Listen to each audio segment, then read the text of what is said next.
What's up guys? Welcome to Supreme Harry. We've got something special today.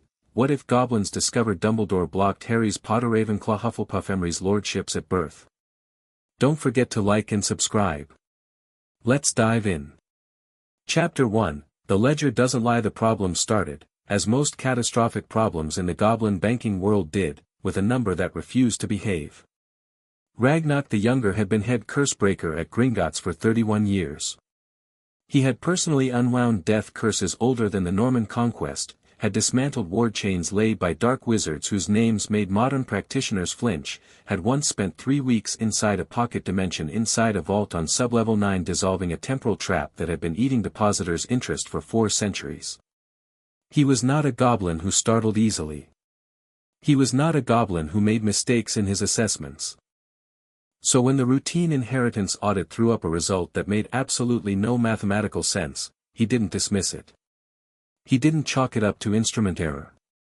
He pulled the diagnostic crystal out of its housing, examined it with his own hands, replaced it with a fresh one from the sealed reserves, ran the audit again, and got the same result.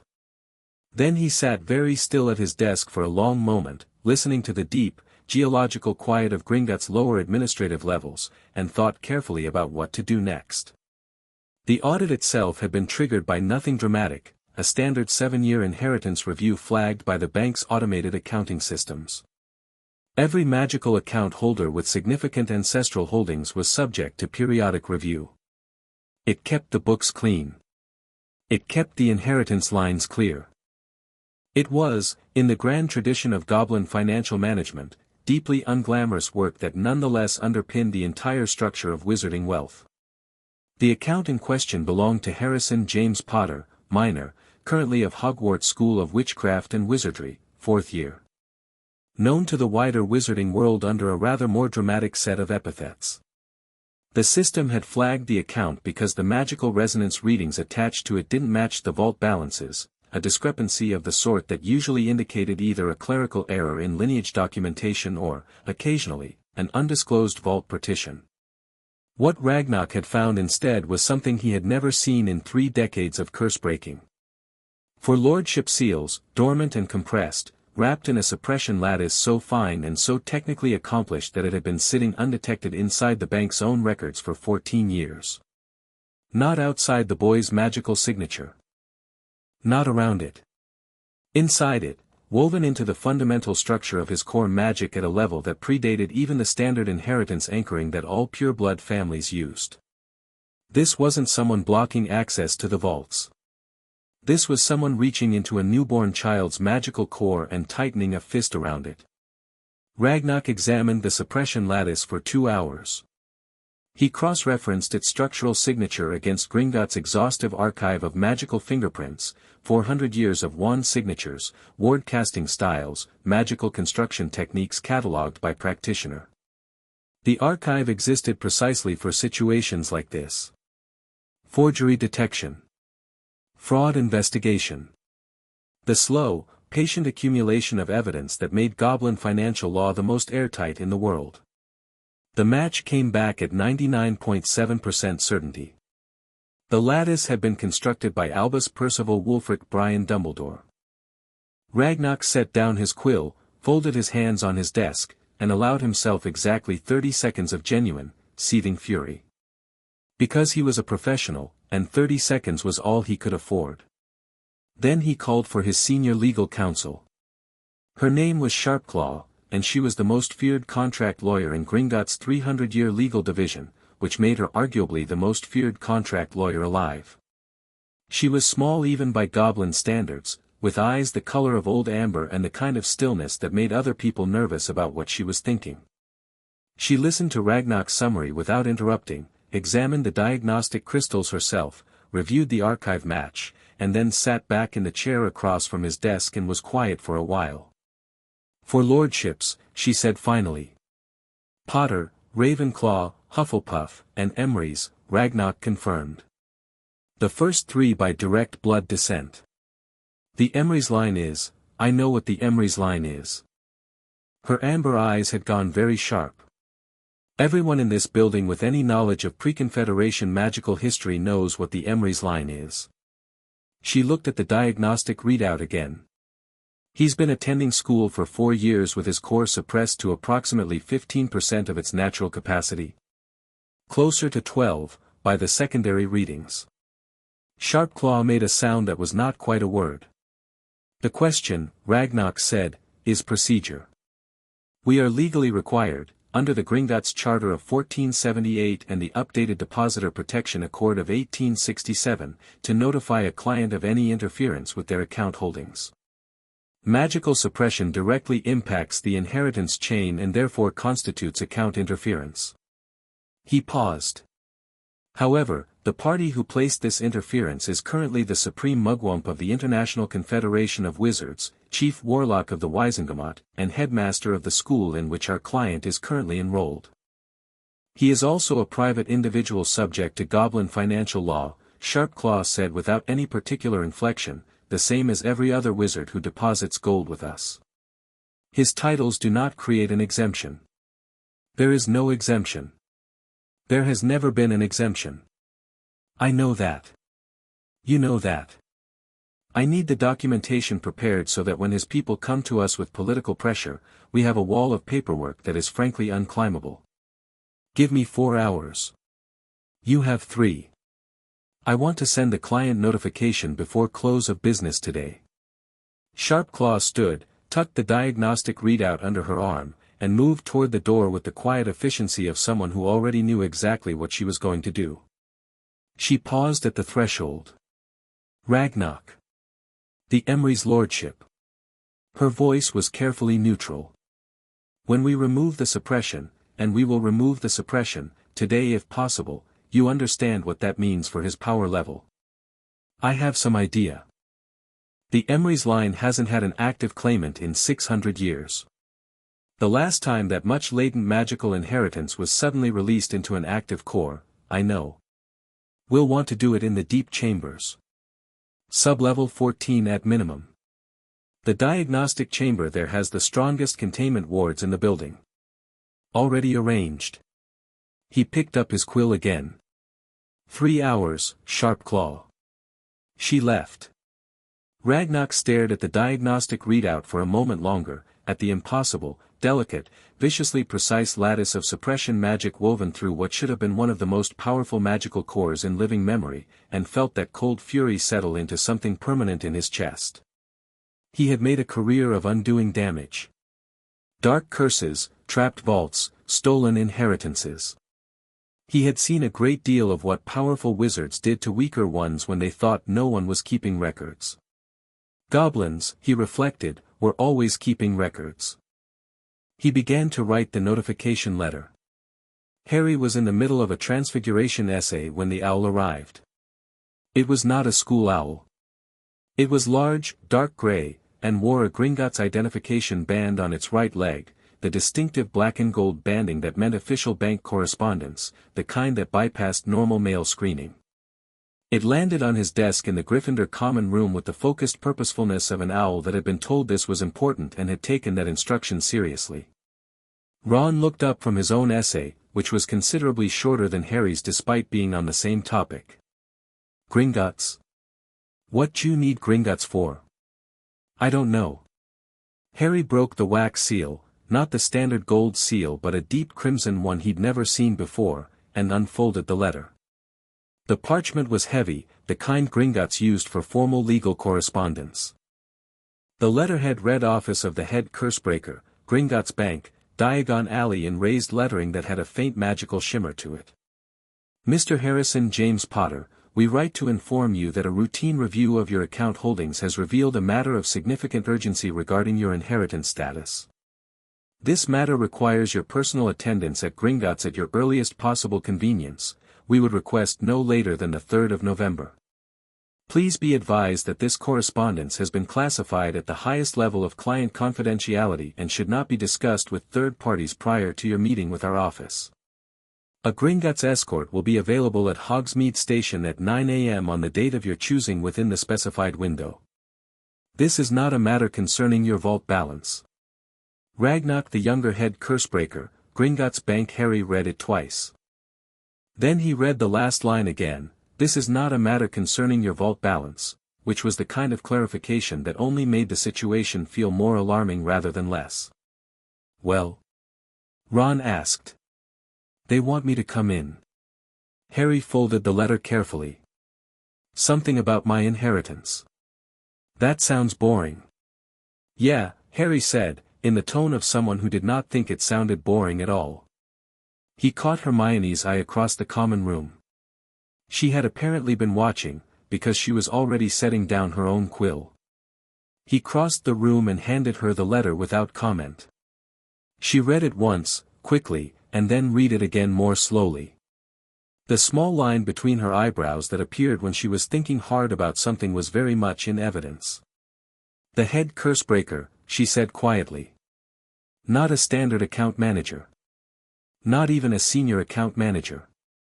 Right. And the red seal. That's the Emergency Legal Division seal. I've read about it. It's only used when there's a legal irregularity significant enough to require immediate remediation." She looked up. "Harry, this is serious. I noticed. Are you going to tell Dumbledore?" He thought about it. The letter had been very specific, should not be discussed with third parties prior to your meeting. And while Dumbledore wasn't precisely a third party in Harry's life, there was something about the phrasing of it, the careful, layered formality, that made him want to follow the instruction exactly as written. "No," he said. "Not yet." Hermione looked at him with an expression he couldn't quite read, then nodded. "I'll come with you. The letter says, it says you shouldn't discuss it with third parties.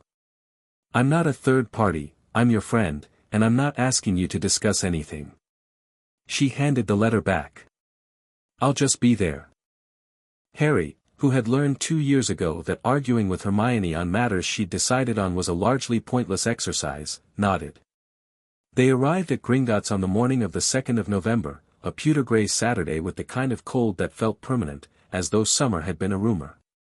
The goblin escort had been waiting at Hogsmeade Station exactly as promised, a short, broad-shouldered goblin in formal Gringotts attire who introduced himself as Grim Fong, said nothing else, and led them through the bank's standard entrance and then immediately off the main concourse through a door Harry had never noticed before.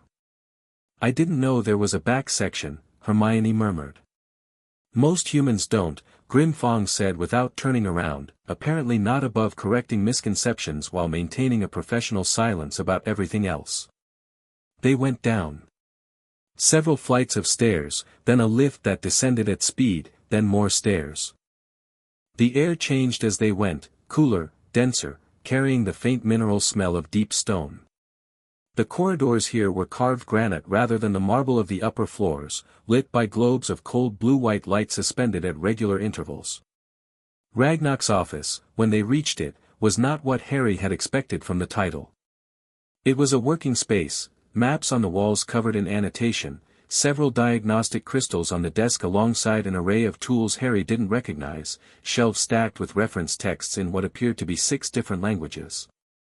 The goblin behind the desk stood when they entered, and Harry's first impression was of someone who was genuinely, continuously thinking about a great many things at once while appearing to think about nothing in particular. "Mr. Potter." Ragnok came around the desk. His handshake was brief and firm, and he looked at Harry with an attention that was assessing without being rude. "Miss Granger," Hermione said. "I'm Harry's friend, yes. You're welcome here." He gestured to the chairs arranged before the desk. "Please sit. I have a great deal to tell you and I intend to tell you all of it, so I'd ask you to hold questions until I've finished. You'll have a fuller picture by then." Harry sat. Hermione sat beside him with her hands folded in her lap, which was her listening posture. "Mr. Potter," Ragnok began, settling back into his chair, "how would you describe your experience of magic? Not your academic performance, your direct, physical experience of casting. How does it feel to you?" Harry blinked. Of all the ways he'd expected this meeting to open, this was not among them. "It's fine. I mean, it works." That wasn't the question. Harry thought about it more carefully. "It's like, sometimes when I cast something, particularly something instinctive, something under pressure, it feels bigger than I expected.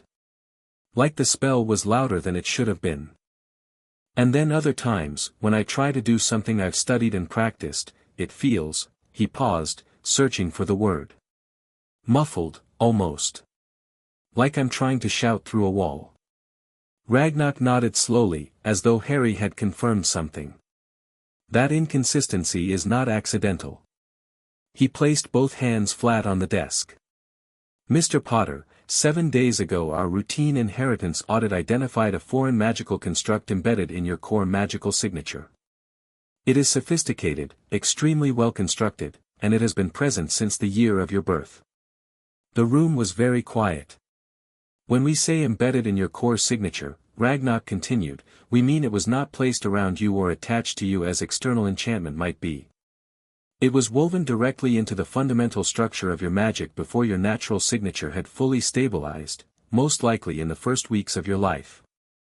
The effect has been to suppress your accessible magical capacity to approximately 12% of your natural potential." 12%.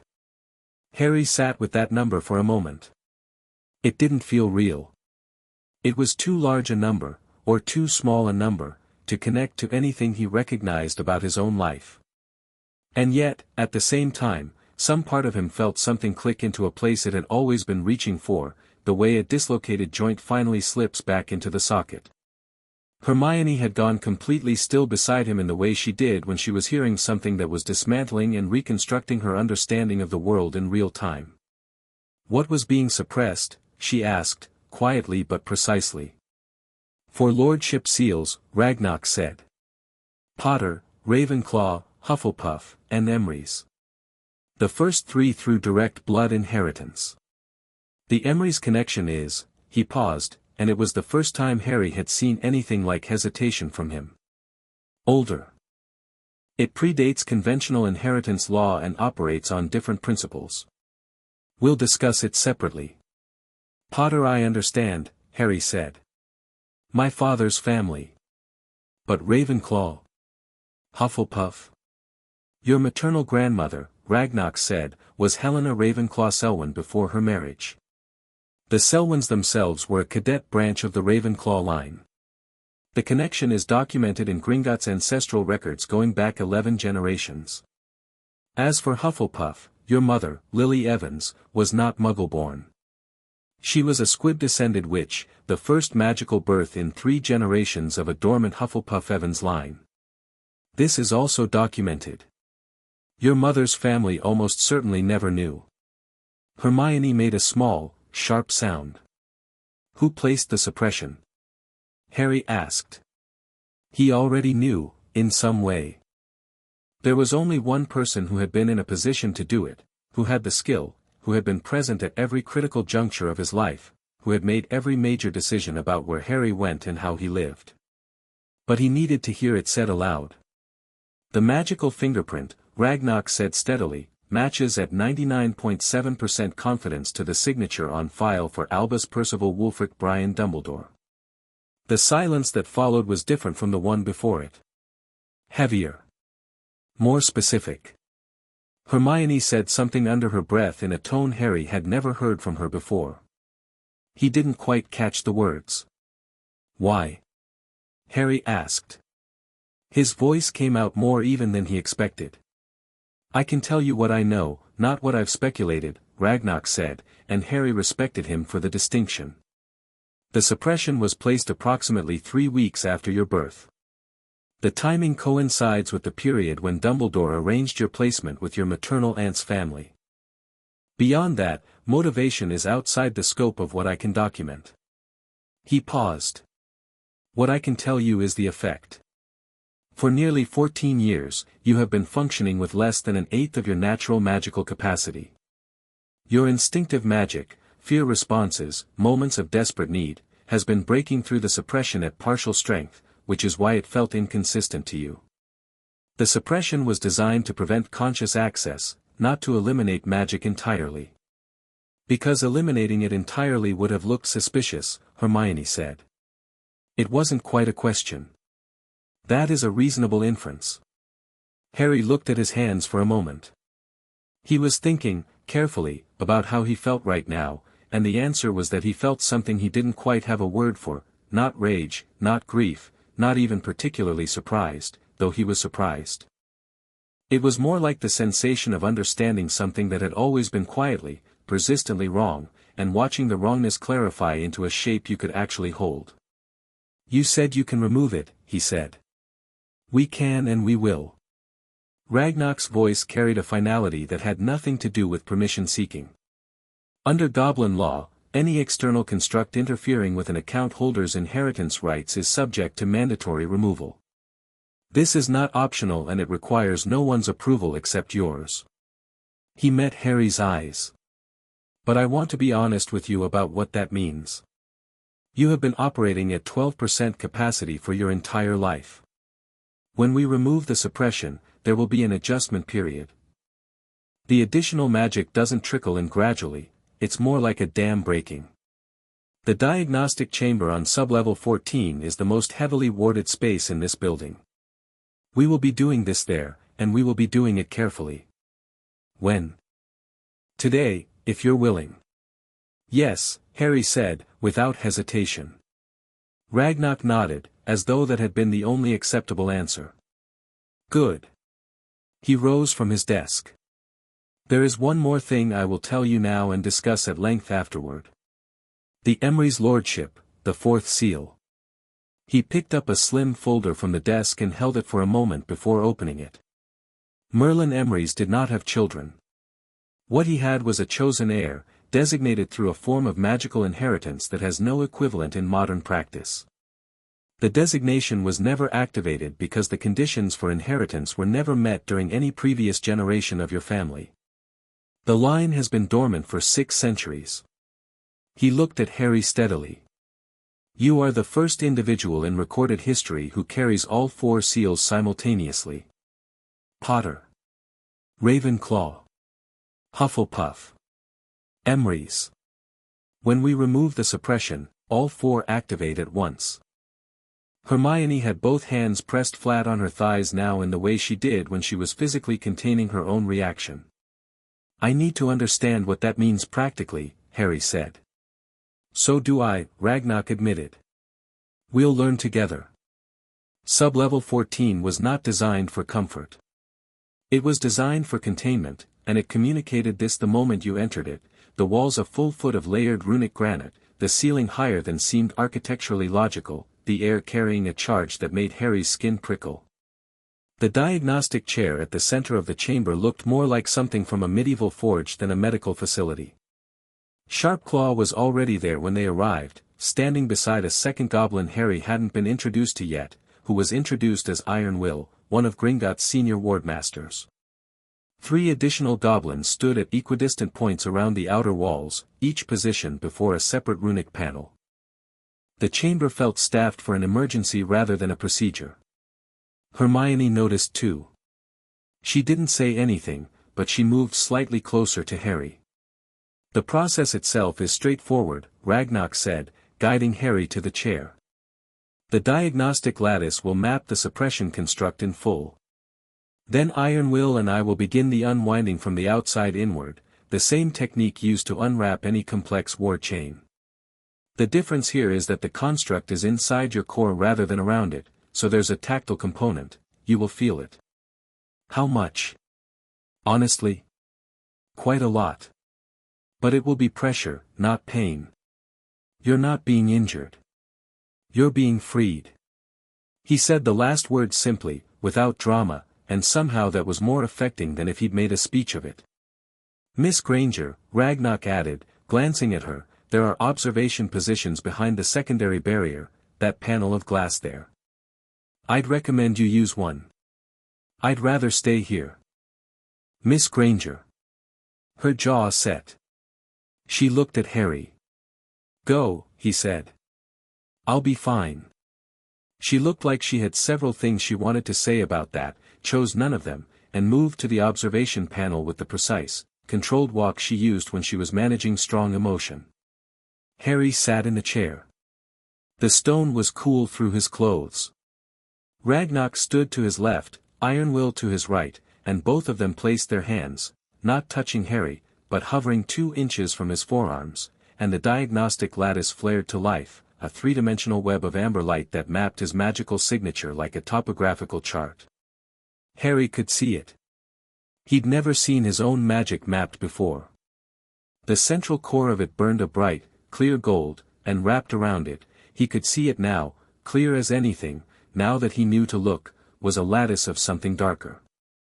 Not malevolent looking.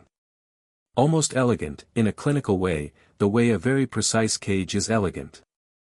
Fine silver threads woven into an incredibly complex pattern, interlocking, self-reinforcing, absolutely deliberate.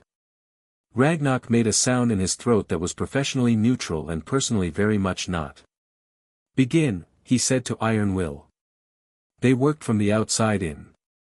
Harry felt it immediately, not pain, as Ragnok had said, but pressure, deep internal pressure, the way you feel a change in altitude in your ears but full body and increasing. As each outer layer of the lattice came apart, thread by thread, the pressure built. He pressed his hands flat on the chair arms and breathed. The gold of his core was getting brighter. Even through the remaining lattice threads, it was getting brighter, pressing outward with increasing urgency, the way water behind a cracking dam doesn't wait for the cracks to widen but pushes them.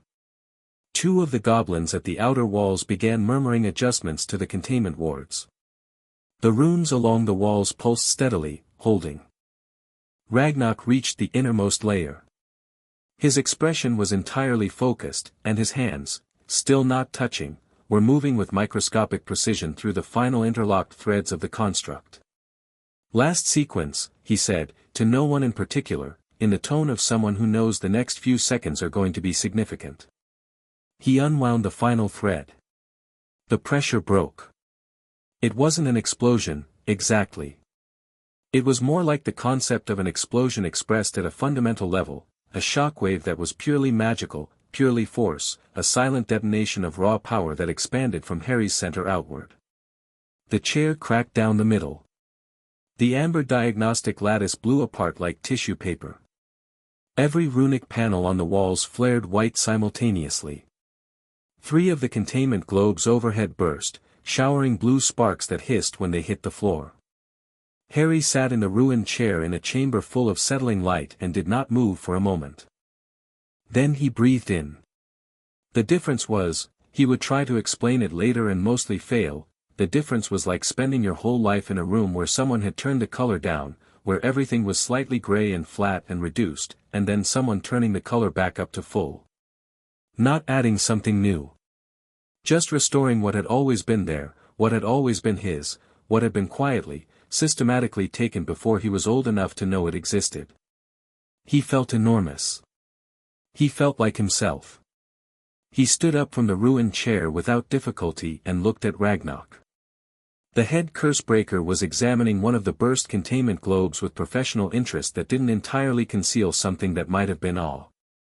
He turned when Harry stood, and he looked at him the way someone looks when they've theorized about something for days and are now confronted with the reality of it. "How do you feel?" Ragnok asked. "Like I've been asleep for 14 years, Harry said. From behind the observation glass, he could see Hermione standing with both hands pressed over her mouth and her eyes very bright. The Wardmaster Ironwill was already moving along the walls, checking the runic panels. "Containment held at 93%, he reported. 7% bleed off into the surrounding stone. We'll need to recalibrate the deep ward matrix before this chamber is used again." "Noted," Ragnok said. He came to stand before Harry and looked up at him. The height differential between them was significant, with an expression of complete directness. "Mr. Potter. You now have access to your full inheritance. All 4 lordship seals are active. This means you have things to learn, decisions to make, and rights to claim that have been denied to you for the better part of your life. My job, as of right now, is to help you do all 3. "I know," Harry said. He looked at the cracked chair, the blown containment globes, the settling residual glow on the walls. "I'm going to need you to tell me everything." "Yes," Ragnok said simply. "You are." From outside the chamber, running down the corridor in the direction of the lift, came the sound of Grimfang's boots. He appeared in the doorway, slightly out of breath, which was unusual for a goblin who considered urgency unbecoming. "Sir," he said to Ragnok. "Message from Surface Security. The headmaster of Hogwarts is in the main concourse." Ragnok didn't look surprised. He looked, if anything, prepared. "Tell the concourse manager that the head Curse-Breaker is presently engaged in a client consultation and will not be available for uninvited visitors." He paused fractionally. "And remind him of Charter Article 34, Section 7, the one about interfering with an active remediation procedure." Grimfang nodded once and left at the same brisk pace. Harry watched the doorway. He moved fast. "He was probably notified the moment we sent your letter." Ragnok's voice was calm. "Which tells us something useful about his information network within this institution that we will be examining very carefully." He turned back to Harry. "But not today. Today we focus on you." He gestured toward the exit. "Come. Your inheritance records are waiting, and there is rather a lot of them. Miss Granger is welcome to join us. I suspect you'd want her to." Harry looked back at the observation panel.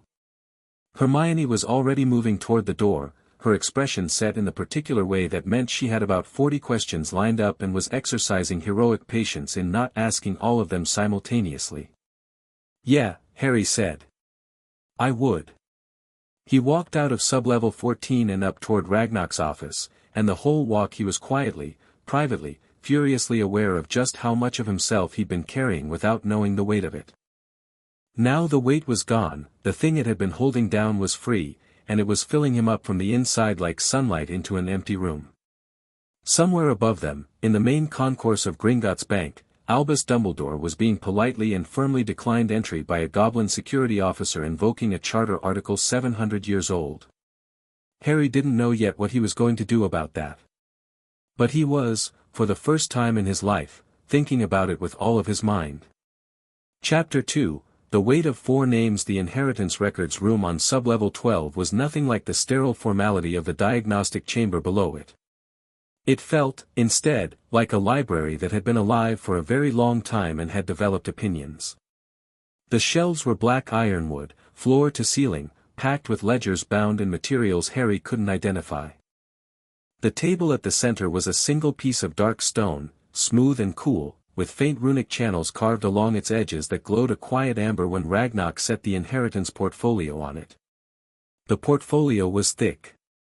Much thicker than Harry had expected. Sharpclaw set 4 additional folders alongside it and took a seat at the table's far end with the quiet efficiency of someone who had done this before and intended to be useful throughout. Hermione sat to Harry's right, her hands folded with visible effort, because there were books on these shelves she clearly wanted to look at and she was heroically restraining herself. Ragnok remained standing. "I'll give you the overview first," he said, "and then we'll go piece by piece. Ask questions as they come, this isn't a lecture." He opened the main portfolio to a page near the front, a large diagram that looked like a genealogical tree but more complex, its branches annotated in 3 colors of ink. "The Potter Lordship you know exists. What you don't know is its scope. The Potters are an ancient family, pre-Confederation, pre-statute of secrecy. The ancestral vault contains liquid assets that haven't been accessed in 2 generations and have been compounding at Gringotts standard rates for 40 years since your parents' deaths." He turned the page. "The Ravenclaw and Hufflepuff inheritances are older still and more complicated. They're tied to physical properties, to magical artifacts held in trust by this bank, and to seats on the Wizengamot." He looked up. 3 seats, in total, between the 4 lordships. The Potter seat, the Ravenclaw seat, and the Hufflepuff seat. The Emrys line predates the Wizengamot entirely and operates differently. "How many seats does Dumbledore hold?" Hermione asked. "1, as Chief Warlock. He doesn't hold seats, he presides. The distinction matters." Ragnok set the portfolio down. "Your 3 seats have been dormant since your parents' deaths. They've been sitting empty in the Wisengamot for 14 years. Under the governance accords, dormant seats can be held in suspension by the account guardian, in your case, Dumbledore, who was appointed your magical guardian following your parents' deaths. He said it plainly, with no particular emphasis, but Harry heard the shape of it clearly enough. He had guardianship of my magical estate, Harry said. Yes. And he used that position to block my lordship seals. Yes. And then he sat as chief warlock of the Wisengamot, which is the body those lordship seats belong to, for 14 years while they were empty. Yes, Ragnok said, and there was a quality to the repetition that was very different from confirmation. It was the sound of a case being built. Hermione was looking at the table. He controlled the information, the access, and the oversight all at once, she said quietly. There was no one to catch it because he was every layer. That's an accurate summary, Sharpclaw said from the end of the table, speaking for the first time since they'd sat down. From a legal standpoint, what he built was architecturally sound. Each individual decision he made had a justification attached to it. The magical guardian appointment, the lordship seal dormancy, the ward construction, each one defensible in isolation. She paused. Together they form a pattern that is considerably harder to defend. What are the legal options? Harry asked. He watched Sharpclaw recalibrate slightly, the small adjustment of someone who'd expected to be asked what had happened and was instead being asked what to do about it. She recovered quickly. Several. You can file a formal complaint with the Wisengamot, though given that Dumbledore chairs it, the practical utility of this is limited. You can file with the ICW, though the same individual is supreme mugwump there. You can file with the Department of Magical Law Enforcement, which is independent of Dumbledore in theory, though the current minister is sufficiently in his orbit that, she stopped. That it doesn't matter, Harry finished. I was going to say that the practical independence is questionable. So the official channels all run through him. The official ministry channels, yes. Sharpclaw looked at him with her amber eyes. The Wisengamot itself, however, does not run through him. It operates by its own charter. A lordship seat holder who physically claims their seat and invokes charter rights bypasses the chief warlock's procedural authority. The chief warlock presides. He does not own the chamber. She let that sit for a moment. You have 3 seats. That is 3 simultaneous voices in the chamber, 3 simultaneous votes. By precedent going back to the Confederation's founding, a lord or lady presenting multiple simultaneous seat claims invokes the ancient family's protocol, which requires a full chamber hearing that the chief warlock cannot procedurally block. When can I claim the seats? Once your lordship documentation is formally registered with both Gringotts and the ministry's Wisengamot Administrative Office. The ministry registration is technically required within 30 days of a lordship confirmation. She smiled, and it was the kind of smile that had been sharpened on a whetstone. Their own rules oblige them to accept the registration. They have no mechanism to refuse it. Good, Harry said. Let's do that today. Ragnok, who had been watching this exchange with visible approval, made a brief note. We'll prepare the documentation this afternoon. He turned back to the portfolio. But before we do, I need to walk you through the Emrys' inheritance separately. It doesn't function like the others and you need to understand it before you find out about it accidentally. Ragnok cleared the main table and set out what he called the Emrys file, not a folder, Harry realized, but an archival case sealed in what appeared to be copper, with a lock that had no keyhole.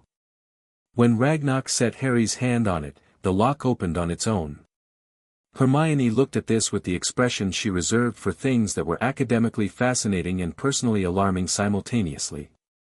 Inside the case was a single document, written on material that wasn't parchment, older than the bank by the look of it, though it was in perfect condition. The writing was in an archaic form of English that was barely recognizable and something else below that, older still, which Harry couldn't read but felt a strange resonance with anyway, the way you recognize a voice without being able to say why. The designation document, Ragnok said. Merlin-Emrys designated a magical heir through what the old texts call a soul seal, different from blood inheritance, different from a standard legacy charm. He was choosing who would carry his work forward, not just his name or his assets. The designation passed through your family line for 6 centuries, dormant at each generation because the conditions weren't met. He looked at Harry. The conditions were specific. The heir had to carry at least 2 other founding family bloodlines simultaneously. The logic, as far as we've been able to interpret the old texts, was that Merlin didn't want his heir to be merely powerful. He wanted them to be positioned, to have standing across the traditions he helped build. "And I have 3, Harry said. Potter, Ravenclaw, and Hufflepuff." "Yes." Ragnok sat. The Emrys' inheritance doesn't confer a Wisengamot seat because the Wisengamot didn't exist when the designation was made. What it confers is older. The old texts use a term that roughly translates as primacy of working, the right to act in matters of fundamental magical law without requiring sanction from governing bodies. He paused. In practical terms, it means you are not bound by the decree for the reasonable restriction of underage sorcery. You are not bound by the ministry's licensing requirements for advanced magical practice. You are, in the precise technical language of the designation, a free practitioner of the old law. Hermione made the sound she made when her understanding of something had to be comprehensively restructured. "He can do magic," she said, slowly, without the ministry being able to legally restrict him. From the moment the seal activated, Ragnok confirmed. "And they can't prosecute him under the underage magic statutes because those statutes post-date the designation and the old law takes precedence in matters of magical right." He looked at Harry. "You are 14 years old. This will not stop the ministry from trying to contest it. But they will lose that contest if it ever reaches a neutral arbitration body, which, given Goblin financial law's role in maintaining the designation record, it would." Harry thought about the letter he'd received last summer, the howler about blowing up his Aunt Marge, the threat of expulsion, the way Fudge had backed down when pushed. He thought about every time he'd been threatened with expulsion from school for using magic outside school, every time the ministry had used the underage statutes as a lever. He thought about Dumbledore's expression during those moments, benignly supportive on the surface, always subtly steering things back into compliance, back into the framework where Harry stayed small and controllable. He felt something that was almost amusement. "Not quite." "Right," he said. "What about the physical assets? The vaults?" Ragnok opened 3 more folders simultaneously with the efficiency of someone who had been preparing this briefing for days. "The Potter vault you're familiar with is the Trust vault. The Ancestral vault, Potter Main, is considerably larger and has been sealed since your grandfather's death. It contains liquid assets, property deeds for 11 magical properties across Britain, and a collection of artifacts, some of which are on the ministry's restricted list for reasons that are," he glanced at the documents, "unclear. We suspect the restriction classifications were applied sometime in the last 20 years and may benefit from review." "After Voldemort came to power the first time," Hermione said. "When the ministry was compromised." "That is a reasonable hypothesis." Ragnok moved to the second folder. "The Ravenclaw vault contains primarily intellectual property, research documents, a library of texts that don't exist elsewhere, and several artifacts related to magical theory. Helena Ravenclaw's branch of the family was academic rather than political. The vault reflects that." He moved to the third. "Hufflepuff is, surprisingly practical, considering the family's reputation. Property holdings, a number of healing-related artifacts, a small portfolio of potion formulas that Gringotts has been licensing to a potion manufacturer in Edinburgh for 30 years, the royalties from which have been accumulating in the estate account." He looked up. "Your mother's family has been indirectly receiving Gringotts royalty payments for 30 years without knowing it." Hermione put her hand on Harry's arm briefly, then removed it. It was a small gesture and it meant several things at once. "The total assets," Sharpclaw said from the end of the table, "across all 4 lordships, in liquid gold, property, and conservatively estimated artifact value, place you in the top 6 wealthiest magical estates in Britain. She said it the way you'd say any other number, factually, without theater. This is relevant not because of the gold, but because wealth in Wizarding Britain carries political weight that cannot be separated from the gold that generates it. Your 3 Wisengamot seats, backed by that asset base, make you one of the most politically significant individuals in this country. At 14 years old. Something Dumbledore presumably factored into his calculations, Harry said. Almost certainly, Ragnok agreed. Harry leaned back in his chair and looked at the ceiling for a moment. The deep stone of sublevel 12 was quiet around them, old and patient and indifferent to the human drama playing out at the table below it. He was thinking about Dumbledore, not with rage, not yet, maybe not ever exactly as rage. It was something colder. He was thinking about the careful architecture of it. The guardianship. The seal placement. The seat dormancy. The placement with the Dursleys, because of course, if he'd grown up in the wizarding world, in one of the Potter properties, surrounded by people who knew his family's history, the suppression might have been discovered years ago. The Dursley household had been chosen with similar precision to all the other choices. A non-magical environment where Harry had no magical community, no legal advocate, no one who knew what to look for. He thought about every year at Hogwarts, how he'd been guided, shaped, aimed. The adventure in first year, the chamber in second, the revelation about Sirius in third, the tournament this year. Events that had kept him reactive, kept him focused on immediate survival rather than on the bigger picture of his own life. He'd been an instrument. A very carefully maintained, very carefully limited instrument. Harry, Hermione said quietly. He looked at her. She was watching him with the kind of attention she brought to things that mattered, full focus, no pretense. You should look at the pensieve, she said. Ragnok mentioned it when we came in. The ancestral one. He'd noticed the object on the side table when they entered, a wide, shallow stone basin, dark with age, filled with something silver-white that moved. Not like standard pensieve silver. More alive than that. The Potter family maintained an ancestral pensieve, Ragnok confirmed. Its function is somewhat different from a standard memory storage device. It doesn't hold individual memories, it holds a distilled version of each generation's primary magical knowledge and intent. It's a teaching tool, or was designed to be. It activates for the Lordship seal holder. He paused. Your father never accessed it. He died before, well. He died before a great many things. Harry stood up from the table and walked to the pensieve. Up close it had a warmth to it that he hadn't expected from stone, and the silver-white substance moved in slow, complex patterns that were nothing like the quiet pool of a standard pensieve. It looked like weather. He touched the surface. It pulled him in immediately. The space inside was different from any pensieve he'd entered before.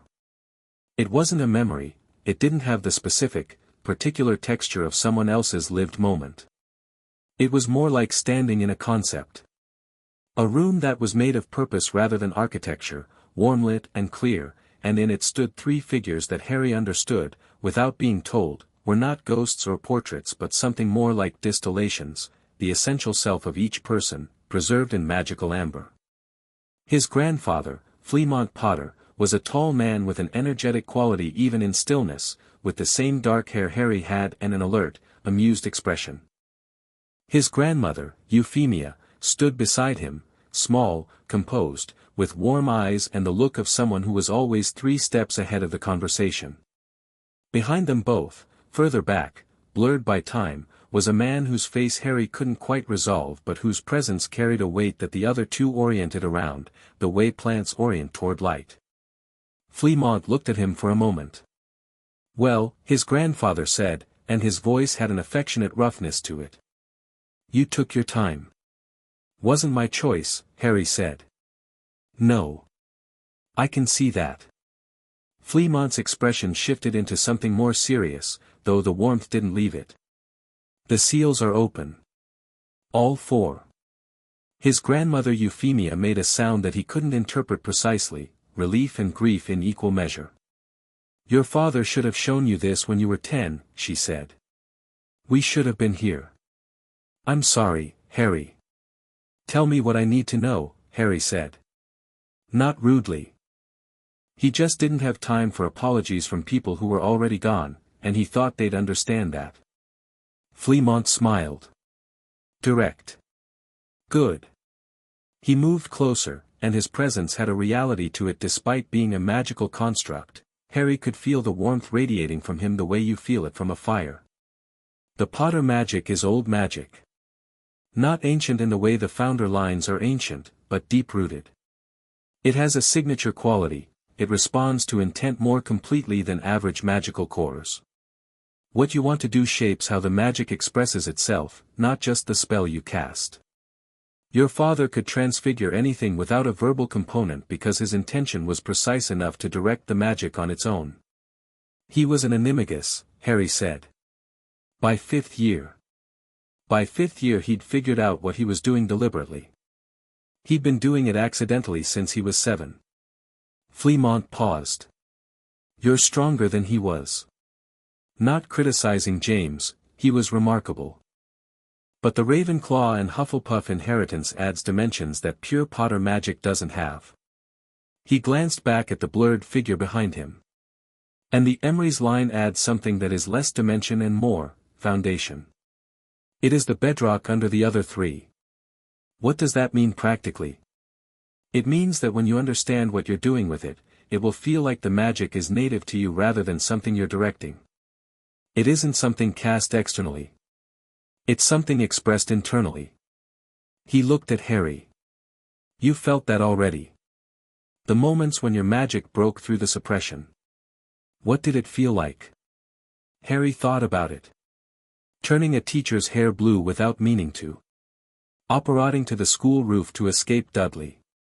The accidental magic of his childhood, wild and undirected but always precise in its effect, always solving exactly the problem that needed solving. Like it knew what I wanted before I'd finished deciding, he said. Yes.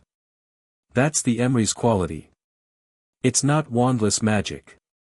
It's pre-verbal magic, it operates at the level of intent before the intent becomes conscious thought. Flemmont was watching him carefully. It can be trained. It can be refined. But it cannot be forced, and more importantly, it cannot be faked. You either mean it or you don't, and it knows the difference. Euphemia came forward. There are things in the vault, she said, that will help. Your grandfather's research notes on the Potter magical signature. The Ravenclaw library, some of those texts predate Hogwarts, they map magical theory in ways that modern books simply don't. She touched his face, or the idea of touching his face, it was warm and brief and felt like something he hadn't known he was missing. You've been running at a fraction of yourself for so long. Don't try to do everything at once.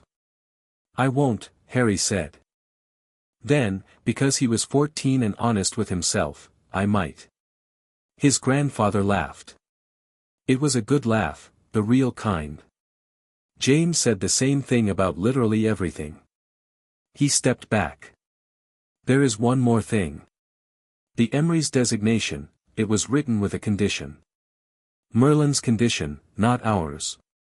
You need to know it. Tell me. The Emrys heir is designated as a guardian of magical balance, not a wielder of magical supremacy. That's the specific language in the old text. It means the power comes with a direction, it's not meant to serve ambition. It's meant to serve equilibrium. Merlin was terrified of what unbalanced power did to wizards. He'd seen it. Flemmont looked at him steadily. That doesn't mean you can't act decisively. It doesn't mean you defer to anyone who thinks they know better. It means you stay honest about what you're doing and why you're doing it. Harry thought about Dumbledore. About the careful architecture of a good man's bad choices.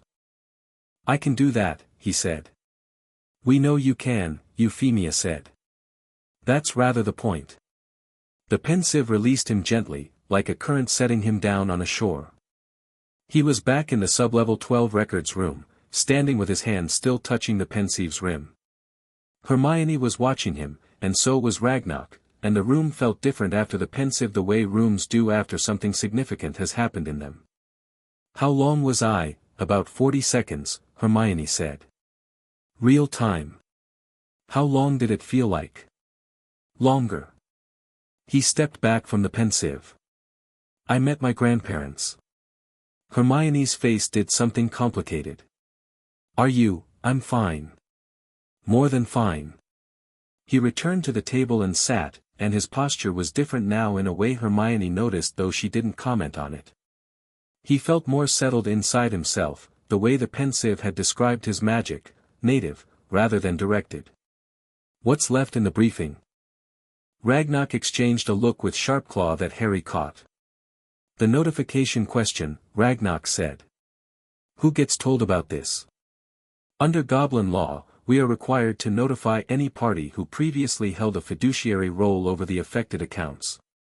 In your case, that means Albus Dumbledore, as former magical guardian, receives formal notification that your lordship seals have been activated and the suppression construct removed. Ragnok's voice was steady. He has no legal standing to contest the removal. None. But the notification is procedurally required. So he already knows I'm here, Harry said. He was at the front concourse. He knows we summoned you. He doesn't know what we found until the formal notification is sent. Ragnok looked at him. The notification will go out this evening. After you've left the bank. What will he do when he gets it? He'll try to talk to you, Hermione said immediately. Before you've had time to consolidate. He'll want to get to you before you've had time to decide how to approach this, so he can frame it for you. He's good at that. Her voice was careful, precise, and carried a layer of something underneath the precision that was personal and complicated. Hermione had admired Dumbledore for years. Harry knew what it cost her to say this. Then we need to move faster than he expects, Harry said. He looked at Sharpclaw. The Wizengamot seat registration, how quickly can it be filed? I can have the documentation prepared within the hour. The Ministry's Wizengamot Administrative Office is open until 5. If we send by official Gringotts messenger with registry seal, the filing is legally time-stamped at the time of delivery, not the time of processing. She looked faintly satisfied. They cannot deregister it once it's filed. Even Dumbledore cannot have it reversed. The ancient family's protocol, once invoked, requires a full chamber vote to contest, and a chamber vote requires all seated members to be notified, including the newly seated member. Which means he'd have to notify me to hold a vote to contest my own seat, Harry said. Yes. File it today. Sharpclaw nodded once and stood, already moving, the way extremely competent people move when they've been given the go-ahead they've been professionally impatient for. Ragnok remained at the table. He looked at Harry with a quality of attention that was different from the professional assessment he'd brought to the beginning of this meeting, more direct, somehow. More personal. Mr. Potter. I want to ask you something outside the scope of this consultation. Ask. What are you going to do? Not today, not the legal filings. I mean, with all of this. You know what you've been told now. You know what was done to you and by whom. You know what you're carrying. He paused. Some people in your position would use this as a weapon. Immediately, loudly, looking for the largest possible audience for the story of what was done to them. I'm not going to do that, Harry said. What will you do instead? Harry thought about his grandfather's voice in the pensive. The quiet, directive weight of the Emrys designation. The 4 open seals in his core, warm and present, like 4 different fires that had been banked low for years and were now, carefully, beginning to burn properly. I'm going to build something, he said. I'm going to claim what's mine, learn what I should have been taught years ago, and do it all in the open where everyone can see. I'm not going to hide. I'm not going to be managed. He looked at Ragnok. And when I sit in the Wizengamot, I'm going to have the full picture of what happened, documented and clear, so that there's no story Dumbledore can tell to reframe it. You can't reframe a ledger. Ragnok was quiet for a moment. Then he made a sound that, from a goblin, was the equivalent of a deeply approving nod. No, he agreed. You cannot. They left Gringotts at 3:30 in the afternoon, the grey November sky pressing low over Diagon Alley. The Wisengamot registration had been dispatched by official messenger 40 minutes ago. The formal notification to Dumbledore had been prepared and would be sent at 5 o'clock sharp. Harry and Hermione stood on the front steps of the bank for a moment in the cold air. Diagon Alley went about its business around them, witches and wizards in autumn cloaks moving between shops, owls overhead, the distant sound of someone trying to negotiate with a broom merchant. You're different, Hermione said. Not critically. Observationally. I know. Not in a bad way. You sound like someone who knows where they're standing. I do know where I'm standing. He looked at her. How are you doing? With all of this? She was quiet for a long moment. Long enough that he didn't try to fill the silence. I've defended him, she said finally. Dumbledore. Every time people were critical of him, every time you or Ron questioned a decision, I defended him because I believed he was the kind of person who thought carefully about the greater good. That he was trustworthy in proportion to how much trust we placed in him. She stopped. The thought that he knew. That he looked at you, all of these years, and knew what he'd taken from you. Don't do that, Harry said quietly. She looked at him. Don't carry it. It's mine to carry, not yours. He said it gently. What I need from you isn't guilt. I need that brain of yours pointed at the problem. She straightened slightly. And despite everything, despite the complexity of emotion that was visible in her face, her chin came up with something that was resolute. The paper trail, she said. The guardianship documents, the ministry records of the seat dormancy period, any record of who else might have known. Her eyes had sharpened. There will be records. There are always records. I know someone who can help with that, Harry said, thinking of a familiar voice and a pensive full of warm silver light. I need to go back to school and talk to some people. Ron. Neville. He paused. Luna. Luna already knows something is wrong, Hermione said immediately. She told me last week that your magical signature looked different than it should. I thought she had the grace to look embarrassed. I thought she was being Luna. She usually is being Luna, Harry said. She's also usually right. They started down the steps toward the leaky cauldron, where the return portkey Ragnok's office had arranged was waiting. Harry's footsteps on the ancient stone felt like his footsteps. His hands felt like his hands. The cold November air felt like air he was choosing to breathe rather than air he was being rationed. Behind them, through the great bronze doors of Gringotts, the most thorough, ironclad, legally unassailable inheritance documentation in the history of the bank was being sealed with copper and crimson wax. For names on 4 separate documents, each one a door that had been locked since before Harry could walk, each one now open. Potter. Ravenclaw. Hufflepuff. Emrys. His name. His names. He walked toward the leaky cauldron and didn't look back.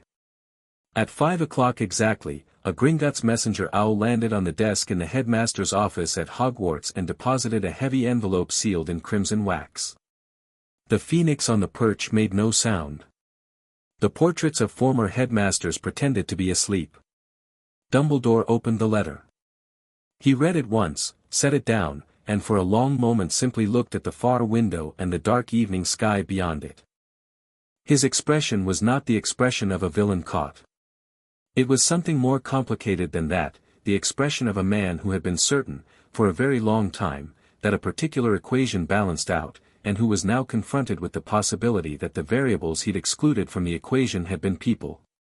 He picked up a quill.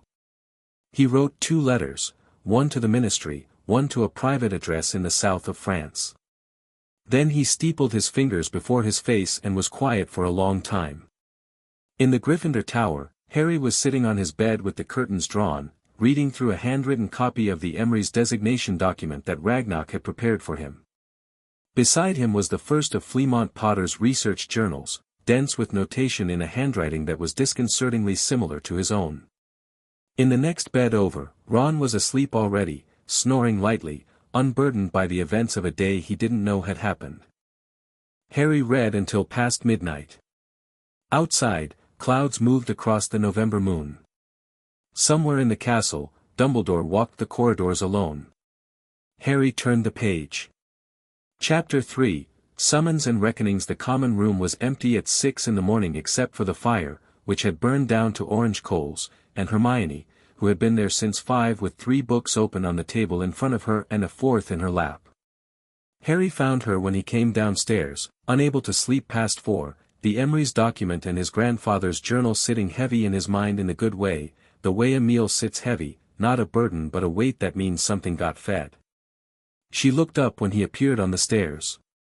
She had dark circles under her eyes and the specific bright look of someone who had not slept because they had found something. "Sit down," she said. He sat. She put the book in her lap on the table and turned it to face him.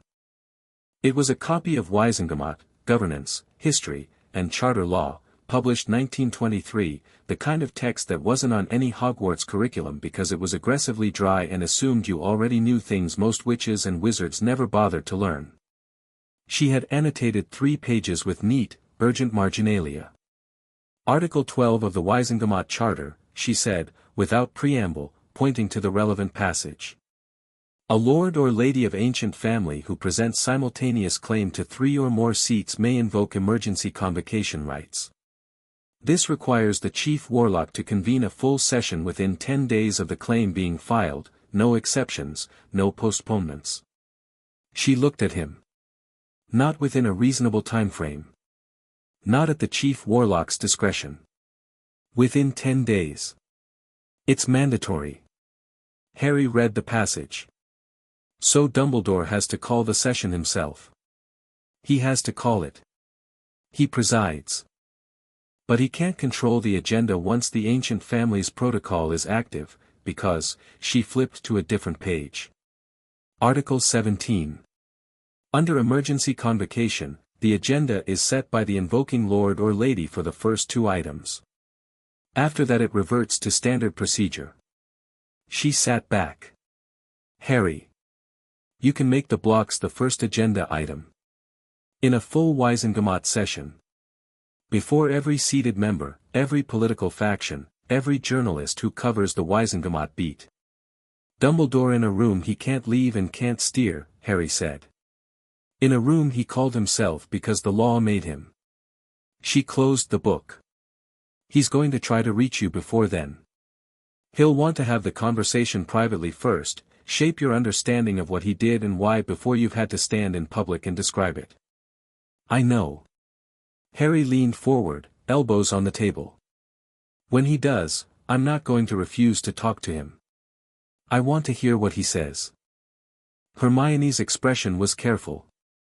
Why? Because I need to know what his explanation is before I stand in front of the Wisengamot. I need to know what story he's going to tell so I understand every angle of it. He paused. And because I want to know if he's sorry. Not for my sake, I mean, yes, but that's not the primary reason.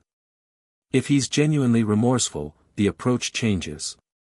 If he's defensive and political about it, the approach changes differently. He looked at her. You understand the difference? Strategic emotional intelligence, she said, and there was warmth in it alongside the precision. Yes. I understand. Good. What else did you find? She turned to the 3rd book. They were still at the table when the rest of Gryffindor started coming down for breakfast at 7:30. Ron came down at 8, noticed both of them at the table surrounded by books, and made himself a mental note that this was apparently how some people chose to spend their Saturday morning, poured himself a large cup of tea, and sat across from them. Right, he said. What happened yesterday? Harry had thought about how to tell him. Ron was his best friend and had been for 4 years, and there was a straightforward version of the day's events and a complete version, and the complete version was the one Ron deserved. He told him everything. Ron listened with his tea going cold in front of him and his expression moving through several distinct phases: confusion, then dawning understanding, then a particular kind of slow, building fury that was characteristically Weasley in that it started quiet and got progressively harder.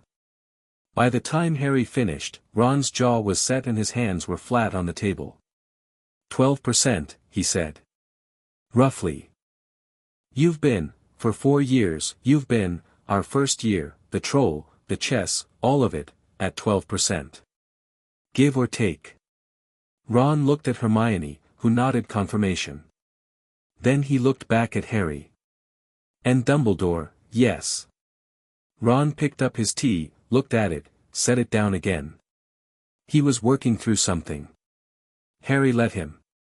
Ron's process looked like stillness from the outside, but it was very much not stillness on the inside, and when he came out of it his thinking tended to be clearer than people expected.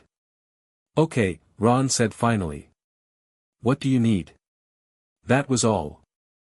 Not a speech, not an extended expression of outrage, not a series of questions about how Harry was feeling. Just the direct, unvarnished practicality of a person who had decided which side of a line they were on and wanted to know what came next. Harry had known Ron for 4 years and still felt a specific kind of gratitude for this quality in him. I need people around me who know what's happening, Harry said. Neville. Luna. Not a large group. I don't want this all over the school before I'm ready to move on the Wizengamot. Neville will be solid, Ron said immediately. He's been solid all year, actually. Have you noticed he paused. He's been different since the beginning of this year. More settled. I noticed. Harry stood. Can you find him this morning? Don't tell him details, just ask him to come to the 3rd floor classroom, the one that's been empty since Quirrell. No one goes there. Ron nodded, already rising. Then he stopped. Harry. His voice was different, quieter. I know this is a lot. But you should know, whatever happens with the Wizengamot, whatever comes after, he looked a little uncomfortable, the way he always did when he was being directly sincere. You're not doing this by yourself. All right? I know, Harry said. He meant it. Go find Neville. The 3rd floor classroom smelled of old chalk dust and disuse. Someone had left a broken desk in the corner years ago and no one had ever removed it.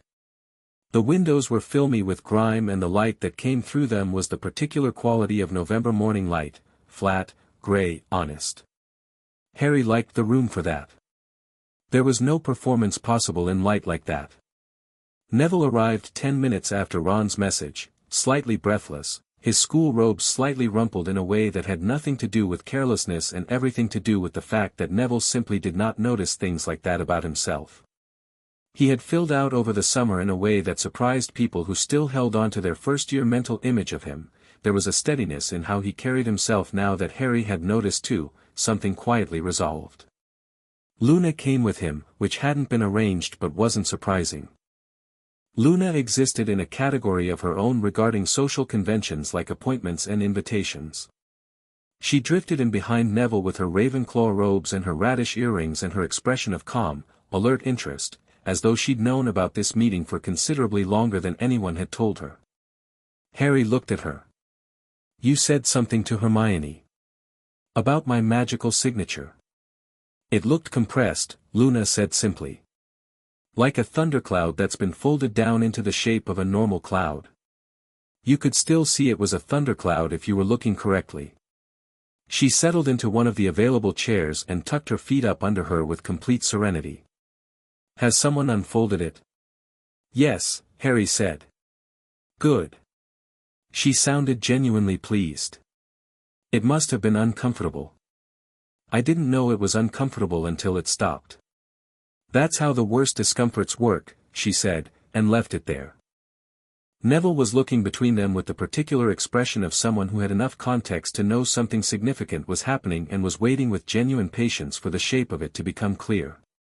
Harry pulled a chair around from one of the desks and sat on it backwards, arms folded across the back. He told them what he'd told Ron, more efficiently this time, the structure of it clearer after the first telling. Neville's reaction was different from Ron's. Ron had gone still and then purposeful. Neville went very quiet in a specific way, the quiet of someone for whom the information is personal in a direction that went beyond sympathy. His grandmother had raised him with a bone-deep investment in justice within the wizarding world, had fought for his parents' case for years in the aftermath of their torture, had watched institutions close ranks around their own perpetrators. Neville knew this particular shape of betrayal from a different angle. "The Wizengamot," he said, after Harry had finished. "You're going to invoke the emergency convocation." "Yes." "When?" "The seat registration was filed yesterday. The 10-day clock starts from filing." "That puts the session at the 12th, Hermione said.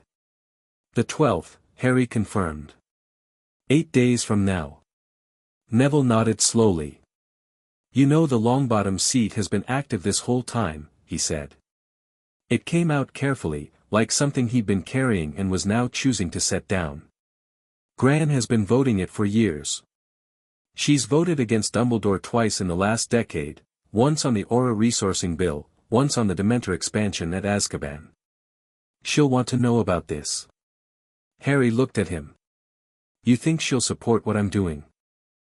"I think," Neville said, very precisely, "that the moment my grandmother finds out that Albus Dumbledore placed suppression blocks in a child's magical core and then accepted that child's magical guardianship, she will be so furiously angry that the entire Wizengamot chamber will know about it whether or not she's sitting in it." He paused. "Which is useful, honestly." Ron made a sound that was almost a laugh. "I'd like to contact her before the session," Harry said. "Not to coordinate politically, just to inform. She deserves to know. I'll write to her today." Neville's chin came up a little. "She'll write back by tomorrow morning, I guarantee it." Harry turned to Luna. "I need to know about the Emrys' inheritance. From your perspective. You know things about old magic that aren't in any curriculum." Luna tilted her head slightly. "The Emrys' designation is a living inheritance," she said. "Most magical inheritances are retrospective, they pass things down, memories and abilities and property. The Emrys' designation is prospective. It was built to grow forward." She looked at Harry with her wide, clear eyes. "It means that what you do with it writes itself into the inheritance as you go. You're not just receiving Merlin's legacy, you're adding to it in real time. That's rather different." Harry sat with that. A living inheritance. Not just what had been left for him but what he would leave. "That's why the conditions were so specific," Hermione said slowly. "Multiple founding bloodlines simultaneously. He wasn't just looking for someone powerful enough to hold it. He was looking for someone positioned to do something useful with it."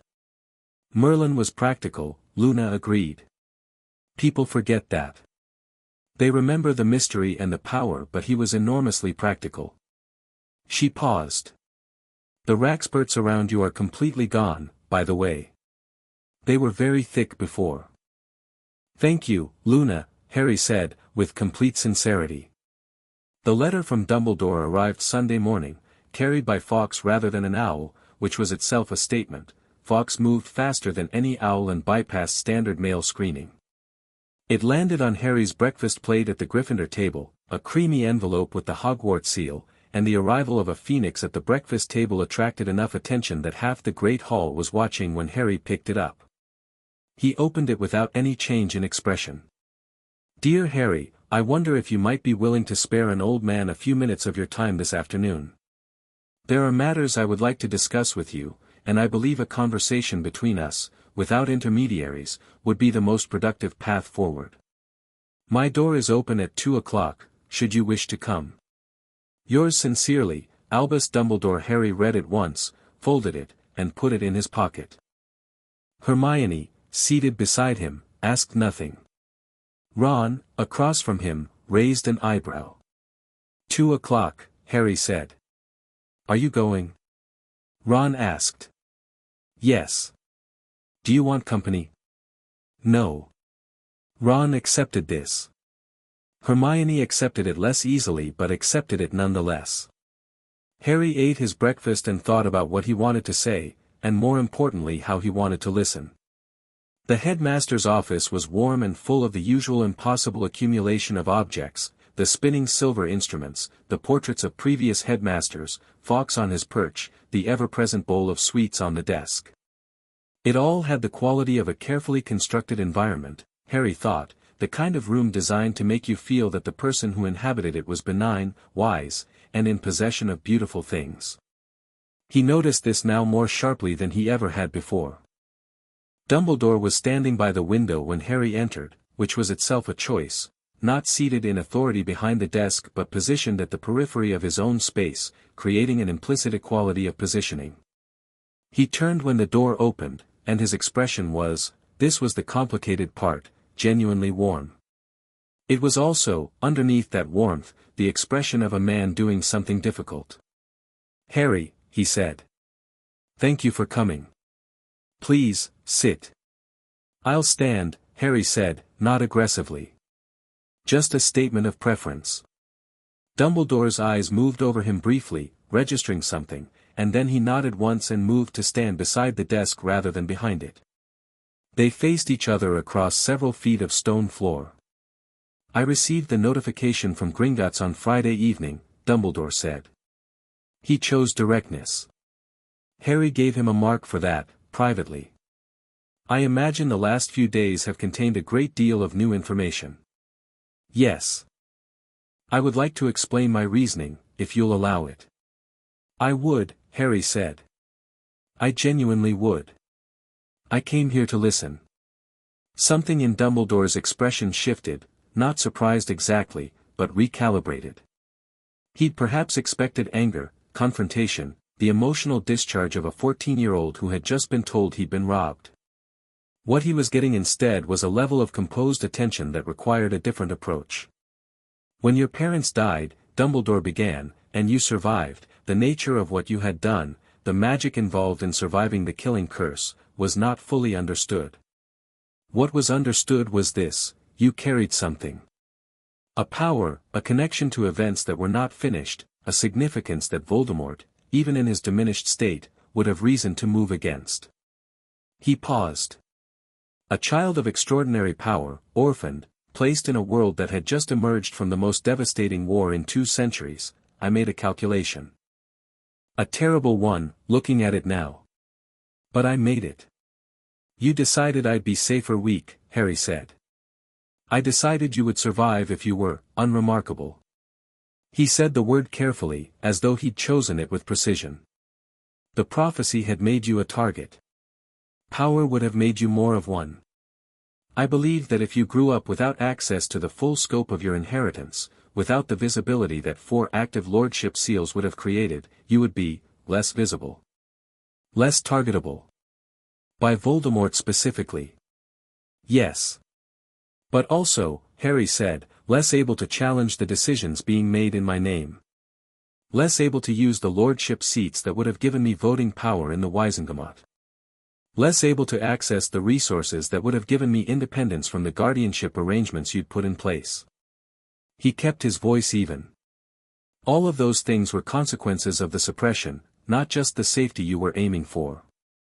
Dumbledore's expression was very still. "Yes," he said, finally.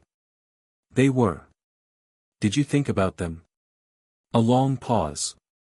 "I told myself they were acceptable consequences of a necessary action." "You told yourself," Harry said. Not mockingly. "Precisely. I did." Dumbledore met his eyes. "I was wrong. I knew it in the abstract even then, but the ability to believe in one's own good intentions is, I have found, extraordinarily dangerous. More dangerous than malice, in many ways, because malice at least knows what it is." He looked very old in that moment. Not frail, Dumbledore would never look frail, but tired in a way that was ancient and specific. "I am not offering this as justification. I am trying to give you the honest contents of my thinking, because I owe you that." Harry looked at him. He thought about what his grandfather had said in the pensive, the cost of utilitarian thinking when the people you sacrifice are real and standing in front of you. He thought about the Dursley house and 12 years of knowing something was wrong without knowing what. He thought about the tournament, about the graveyard he'd nearly died in last June, about fighting a basilisk at 12 years old with the magical equivalent of one hand tied behind his back. "I believe you mean that," Harry said. "That you're telling me honestly what you thought." Dumbledore said nothing, waiting. "I also think," Harry continued, "that you built a system where you were the only person who could have caught this, and you were also the person who created it, and that by the time it would have become a problem you'd have had 20 years of precedent to defend it with. You created the conditions for your own good intentions to become permanent policy." "That is," Dumbledore said quietly, "a very accurate description." "The Wisengamot session is going to happen," Harry said. It wasn't a threat. It was information. "I filed for emergency convocation. You'll be convening it within 10 days under Article 12. I'm going to present the documentation, Gringotts documentation, which is complete and independently verified. I'm going to present it in open session because the sealed lords and ladies present need to know, because the people whose decisions affect my life need to understand what the baseline was when they made those decisions." Dumbledore nodded slowly. "I will not attempt to prevent it." "I know you won't. You can't, legally, and I think you also understand that trying to prevent it would be compounding." Harry paused. "But I want to say this clearly. When I sit in that chamber, I'm not going to ask for your resignation, I'm not going to call for criminal proceedings, I'm not going to try to use this to destroy you. That's not what this is for." He watched something pass through Dumbledore's expression that was complicated enough to resist labeling. "What is it for?" Dumbledore asked. "A clear record," Harry said. "One that can't be revised later. One where every decision made about my life from here forward is made with full information about what I actually am, not the version you made me into." He looked at the old man steadily. "I needed you to know that before the session. Because I wanted to look at your face when I told you and see whether you were relieved or disappointed." The silence that followed was one of the more interesting silences Harry had ever sat in. "I am relieved," Dumbledore said, finally. "Genuinely. Though I suspect I've lost the standing to say whether that should mean anything to you." "It means something," Harry said. "I'm not sure what yet." He turned toward the door. "Harry." Dumbledore's voice behind him was quiet. "Your grandfather's research journals, the ones in the ancestral vault. The 3rd volume. He wrote something about the Emrys designation that I read once, decades ago, and have thought about since." He paused. "He wrote that it was the only magical inheritance he'd ever encountered that was explicitly designed to produce wisdom rather than simply transmit power." Another pause. "I should have trusted that more than I trusted my own calculations." Harry stood with his hand on the door. He didn't turn around. "3rd volume," he said. "I'll read it tonight." He left. The corridor outside the headmaster's office was quiet and cool and normal in the way that corridors are normal, stone walls, torchlight, the distant sound of students somewhere below. Harry stood in it for a moment with his back against the wall opposite the gargoyle, just breathing. He'd gotten what he'd come for. He'd heard the explanation in Dumbledore's own words, undefended and unvarnished, and he'd understood it. Not forgiven it, not yet, not in any clean and final way. But understood it, which was different and more useful. You could plan around understanding. Forgiveness was its own project with its own timeline. He pushed off from the wall and went downstairs. He found Hermione in the library with the Wisengamot governance text and 2 new books she'd acquired from somewhere, and Neville beside her with a letter in his hand that had arrived that morning, and both of them looked up when Harry appeared. "Well?" Hermione asked. He explained himself. It was honest. Harry sat. "And it changes nothing about what we're doing." Hermione nodded once, her expression complex but resolved. Neville held up the letter. "Gran wrote back," he said, and his voice had a quiet, fierce quality that was new and sat well on him. She's convening an emergency meeting of the Ancient Families Alliance tonight. She wants to know if you'd be willing to speak to them before the Gringotts session. The Ancient Families Alliance. Hermione said immediately, looking it up in her notes. 14 families with active Gringotts seats, Neville said. They vote as a bloc on constitutional matters. Gran's been chair for 6 years. He looked at Harry. They could give you a majority in the chamber before the session even starts. Harry thought about it. Tell her yes, he said. But tell her I'm not asking for support for its own sake. I'm asking for informed witnesses. Neville smiled, genuinely, the kind of smile that changed his whole face. She's going to like you, he said.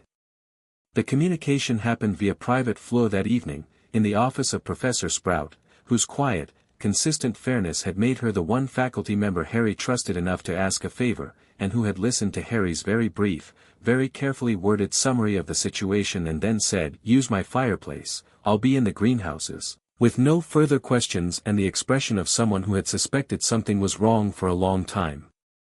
Augusta Longbottom's face in the flames was precisely what Harry expected from Neville's descriptions, imposing, sharp-eyed, carrying that specific quality of someone who had survived a great deal and had opinions about all of it. She looked at Harry for a long moment after he'd introduced himself. "Lord Potter," she said, and the title landed with a weight that was strange and real simultaneously. "My grandson tells me you've presented quite a clear picture of a very serious situation." "I've tried to. The suppression blocks." Her voice was controlled, but barely. "In a child's core." "Yes. Placed by Albus Dumbledore. Documented by Gringotts at 99.7% certainty." A pause. "I've disagreed with Albus Dumbledore on a number of occasions over the years," she said carefully. "I've thought him sometimes overreaching, sometimes arrogant in the particular way brilliant people tend toward arrogance. I have never," she stopped. "I have never thought him capable of this." "Neither did anyone else," Harry said. "That's part of how it worked." She looked at him. "The Ancient Families Alliance will convene formally tomorrow morning.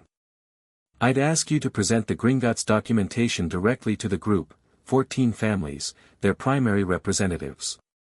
No intermediaries, no politicking. You present, we ask questions, you answer honestly." "That's exactly what I want," Harry said. "And the emergency convocation?" "Filed. Dumbledore has acknowledged it. The session will be called within 10 days. Augusta Longbottom made a sound that conveyed about 6 different emotions in rapid succession. "Lord Potter," she said, "I want to say something that you can take or leave as you see fit, because I am aware that unsolicited opinions from strangers are rarely as valuable as the giver believes." She paused. "What you are doing requires a level of composure and strategy that most adults I know would struggle with. The fact that you are 14, she stopped again, and this time what was in her voice was not just approval. It was the specific, painful thing that comes from knowing what a person should have had and knowing they didn't get it. "I had good help," Harry said simply. "Yes." She glanced at Neville, who was sitting behind Harry and couldn't quite be seen but was clearly there. "Yes, I imagine you did." She straightened. "Tomorrow morning, 10 o'clock, Longbottom Manor. I'll send portkeys tonight." She paused once more. "It's good to meet you, Lord Potter." "Harry," he said. She smiled at that. It was a sharp, warm, very Longbottom sort of smile. "Harry," she agreed. The flames went out. Neville was quiet for a moment after. "Then, I told you she'd like you." "She hasn't decided yet," Harry said, which was honest. "She's waiting to see how I handle the presentation. She decided when you said, I had good help." Neville was certain about this in the way he was certain about plants, slow knowledge, deeply rooted. Gran respects people who know what they owe to others. Harry thought about Hermione at the table at 6 in the morning with her notes and her bright exhausted eyes.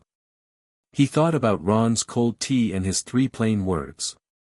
He thought about Ragnok standing in sublevel 14 watching the containment globes burst. He thought about his grandparents in the warm silver light. "I know what I owe," he said quietly.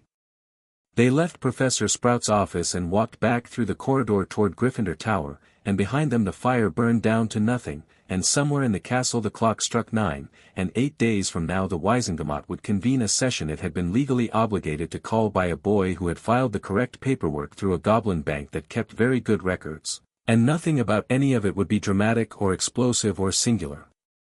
It would just be true, which was the most powerful thing in the world. Draco Malfoy intercepted him on the 4th-floor corridor. This was not unusual. Malfoy had been intercepting Harry in corridors since first year with varying degrees of malice and theatricality. What was unusual was that he was alone, which was very nearly unprecedented, and that the expression on his face was not the standard issue contempt Harry had long since stopped taking personally. "Potter," he said. "Malfoy," Harry replied, not stopping. "I heard something," Malfoy said, which made Harry slow despite himself, because Malfoy's information network in this school was genuinely impressive and occasionally useful. He stopped. Turned. Malfoy looked, and this was strange enough to deserve attention, uncomfortable. Not aggressive. Not performing. Actually uncomfortable. "My father was contacted by the ministry this afternoon. Something about a Wisengamot session and ancient families protocol." He paused. "There's a rumor going around the Wisengamot social circuit that Dumbledore has called an emergency session he didn't want to call." "It's not a rumor," Harry said. Malfoy studied him. His grey eyes moved over Harry's face with an assessment that was colder and sharper than his usual performance of disdain, the assessment he only deployed when he thought something was genuinely important. "You're different," he said. "You're not the first person to say that this week." A pause. "The Potter, Ravenclaw, and Hufflepuff seats," Malfoy said, quietly enough that his voice didn't carry. "All 3 active simultaneously. That's what triggered the protocol." "Yes." Malfoy processed this. His jaw worked slightly. "My father holds 2 seats. He thinks of himself as the senior political force in the traditional bloc." Another pause, this one longer. 3 simultaneous seats, plus the Longbottom seat if Neville's grandmother is involved, which she evidently is, that's a significant counterblock to the one my father is used to leading. "Is there a question in here somewhere?" Harry asked. Malfoy's expression did something that, in someone with a less rigidly maintained public face, might have been called conflicted. "The Malfoy seat votes with whoever has the best political position," he said carefully. "My father votes with power, not with principle. He'll try to attach himself to whatever looks like it's winning." He looked Harry directly in the eye, which was itself unusual. "I'm telling you that so you know in advance. When he approaches you before the session, and he will approach you, it's not loyalty. It's a hedge." Harry looked at him for a long moment. "Why are you telling me this?" Malfoy was quiet for just a breath too long. "Because I'd rather you know," he said. And that was all he said, which left more unsaid than said, and Harry let it. "Appreciated," Harry said, and meant it in a limited but genuine way. He turned and walked on. Behind him, Malfoy stood in the empty corridor for a moment before going the other direction, and Harry didn't watch him go but heard his footsteps fade, and thought that people were rarely just one thing, which was either encouraging or exhausting depending on how much sleep you'd had. He took the stairs up to Gryffindor Tower. He had a 3rd journal volume to read. Chapter 4, The Fire Beneath the Stone. The Longbottom Manor portkey deposited Harry, Hermione, Neville, and Ron in a cobblestone courtyard at 2 minutes to 10 on Monday morning, and Harry's first impression was of a house that had been lived in and defended simultaneously for so long that the 2 qualities had become indistinguishable. The stone was old, older than Hogwarts in some parts, and the gardens along the courtyard walls were immaculate in the specific way of things tended by someone who understood that discipline was a form of respect. Augusta Longbottom met them at the front door herself. She was taller than Harry had expected from the flu, dressed in formal robes that communicated she considered this a serious occasion without communicating that she was nervous about it. She looked at Harry with those sharp, assessing eyes, shook his hand with a grip that meant business, greeted Hermione with genuine warmth, clapped Neville on the shoulder with a brief, fierce affection that she didn't make a production of, and looked at Ron with the expression of someone cross-referencing a family name against a political database and finding the entry acceptable. "The Alliance representatives are in the formal drawing room," she said, already moving. 14 families, 16 individuals, some seats are held jointly by couples. They've agreed to let you present without interruption until you signal you're done. After that, questions. She glanced sideways at Harry as they walked. "How are you planning to open?" "With the Gringotts documentation," Harry said. "The diagnostic readouts, the archive match, the suppression lattice analysis. The facts first, nothing interpreted." "Good." She pushed open a set of double doors.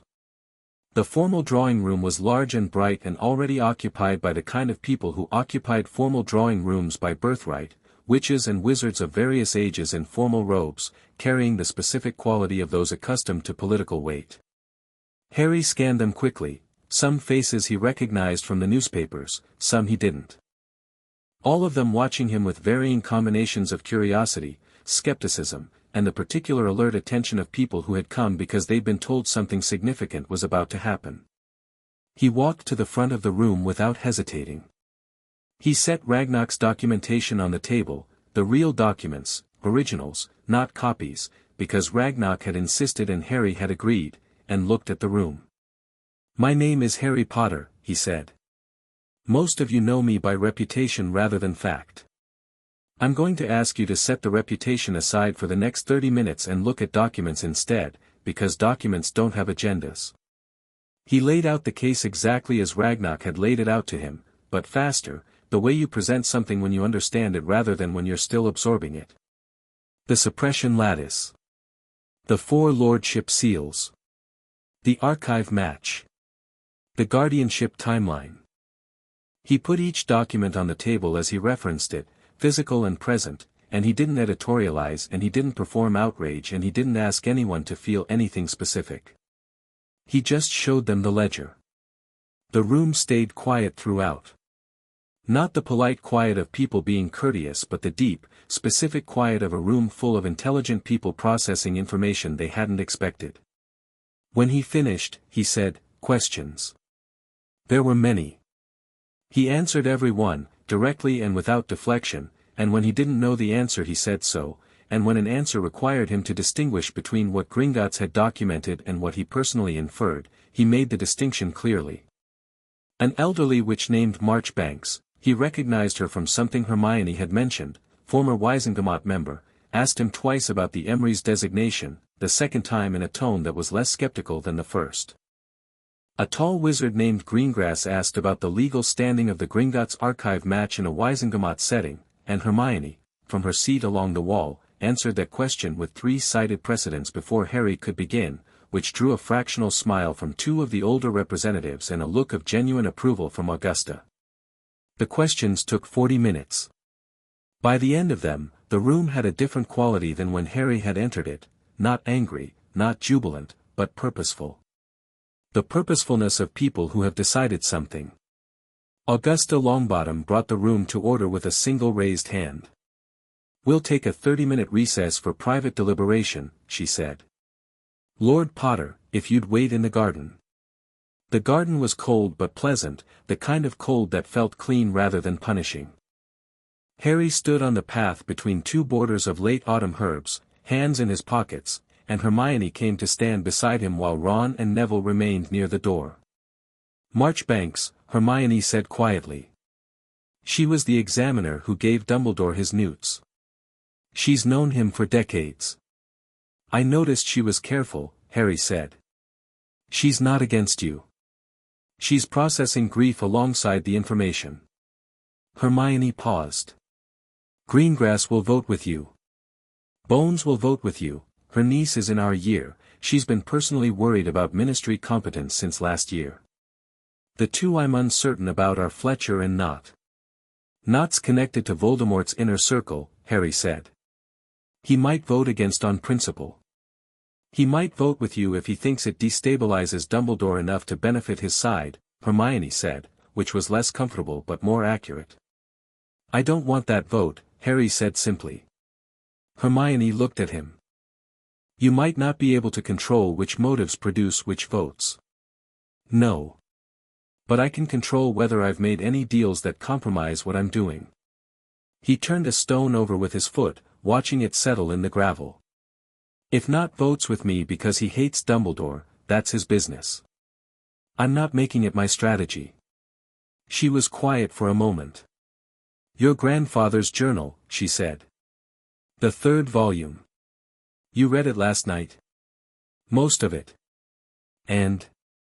He thought about how to describe it. The journal was dense, discursive, full of the thought process of a man who had spent decades studying the same puzzle from different angles. But the central argument was clear enough. He wrote that the Potter magical signature responds to intent so completely that it makes the user their own most dangerous variable. If you know exactly what you want and why, it's extraordinarily efficient. If you don't, if your stated goals and your actual goals are different, it goes wrong in specific ways. He looked at the Bear Garden. He wrote that the Emrys designation was designed with the same principle. That Merlin understood magic that was powerful enough to reshape situations couldn't be trusted to someone whose self-knowledge was incomplete. Hermione understood immediately. That's why the conditions were multiple founding bloodlines simultaneously, she said. Not just power. Complexity. Someone who'd had to navigate multiple inheritances had necessarily developed more self-knowledge than someone with a single clean line. That's what I think, yes. Harry was quiet for a moment. It also means that Dumbledore's suppression did the opposite of what he intended. He thought he was making me safe by limiting my power. But the Emrys designation specifically requires its holder to have full self-knowledge, to understand what they're doing and why. 14 years of suppressed inheritance meant I came into this with less self-knowledge than I should have had, not more safety. Hermione sat with this for a long moment. He made the exact mistake, she said slowly, that the designation was designed to prevent. Yes. The garden door opened and Augusta Longbottom appeared, her expression settled and specific. Lord Potter, she said. The Alliance has reached a decision. 12 of the 14 families had voted to formally support the convocation presentation. The remaining 2 had declared neutrality, which was, Augusta explained quietly on the walk back through the manor, significantly better than opposition. The Nott representative had declared neutrality, not support, which Harry noted with relief. 12 seats, combined with his 3, was 15 of the 37-seated Wisengamot members. Not a majority, but enough to make the chamber dynamics unignorable. The meeting concluded at 12:30 with handshakes and the formal exchange of documents that wizard political tradition apparently required even when everyone had copies of everything already. Marchbanks paused in front of Harry on her way out, small, sharp-eyed, carrying about a century of wizarding history in her expression. I've known Albus Dumbledore for a very long time, she said. I would have said, last week, that I knew him entirely. She paused. I want you to know that I believe the documentation. Not because it's convenient to believe it but because it is consistent with a pattern of behavior I've made excuses for over many years. She looked at him directly. What he did was wrong. It was wrong in a way that should be named publicly and clearly. I will be in that chamber. Thank you, Harry said. She made a small, decisive sound and left. They were back at Hogwarts by 2, and Harry spent the afternoon in a way that felt, from the outside, like nothing in particular, sitting near the lake in the cold, doing what appeared to be staring at the water. In fact he was doing something Ragnok had suggested before they'd left Gringotts, simply being with the new scope of his magic. Not testing it, not pushing it, not performing for himself. Just being present in it, the way you'd get used to a new room by sitting in it rather than measuring it. It was a strange experience. Not unpleasant. More like, recalibration. Like learning the actual dimensions of a space you'd navigated by touch in the dark. Ron came and sat beside him after about an hour, in his characteristic way of providing company without making it about the company. He brought 2 scarves because it was cold and handed one to Harry without comment. They sat in silence that was entirely comfortable for 20 minutes. "You're going to have to train," Ron said eventually. "I know.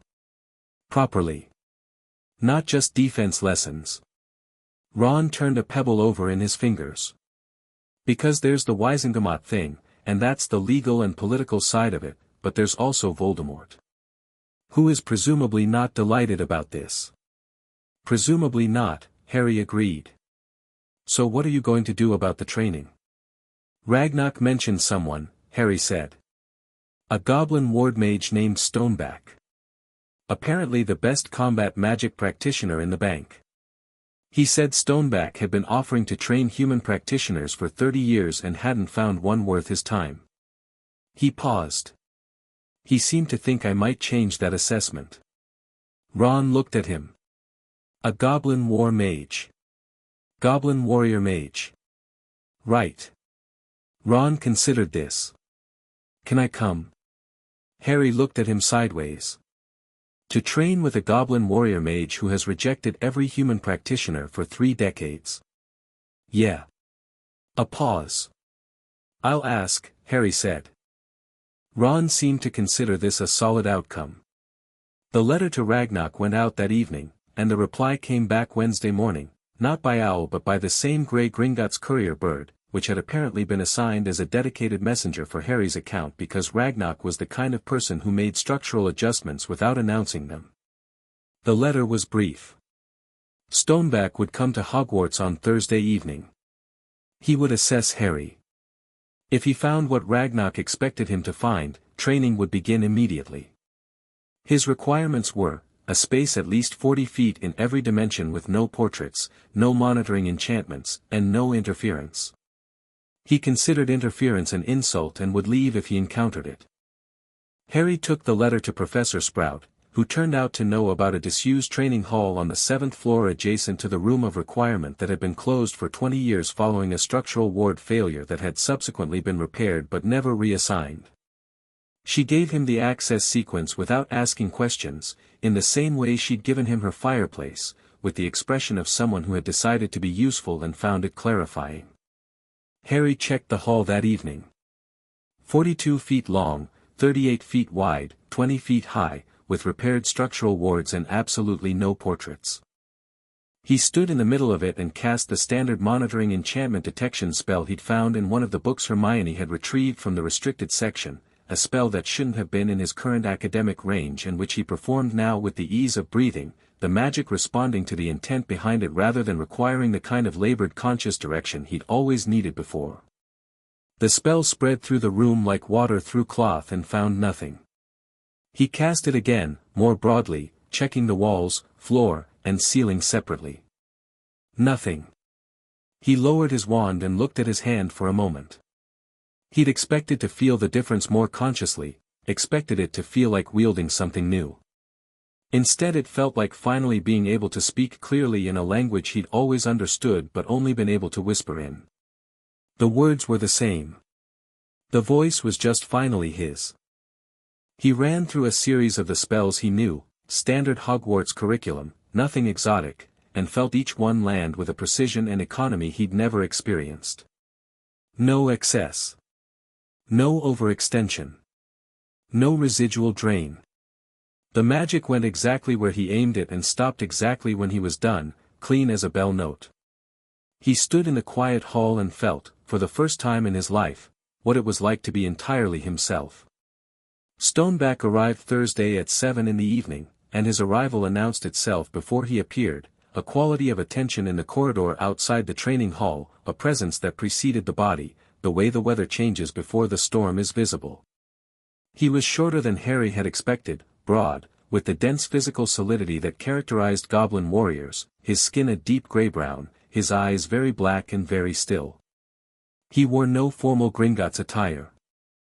He wore what appeared to be working gear, close-fitted dark cloth, boots built for movement, two tools at his belt that Harry's new awareness of magical implements recognized as implements of serious magical work rather than ceremony. He walked into the hall, looked at Harry with those still black eyes, and then looked around the space with the assessment of someone checking whether the infrastructure met basic requirements. "No portraits," he said. "No portraits," Harry confirmed. "No monitoring enchantments." "Checked twice." Stoneback walked a slow circuit of the room, hands clasped behind his back, and Harry let him, standing at the center of the space without fidgeting. Hermione and Ron were in the corridor, Ron by choice, Hermione because Stoneback's letter had specified one subject, not three, though she had spent the walk to the 7th floor expressing her thoughts about this policy in moderate but precise terms.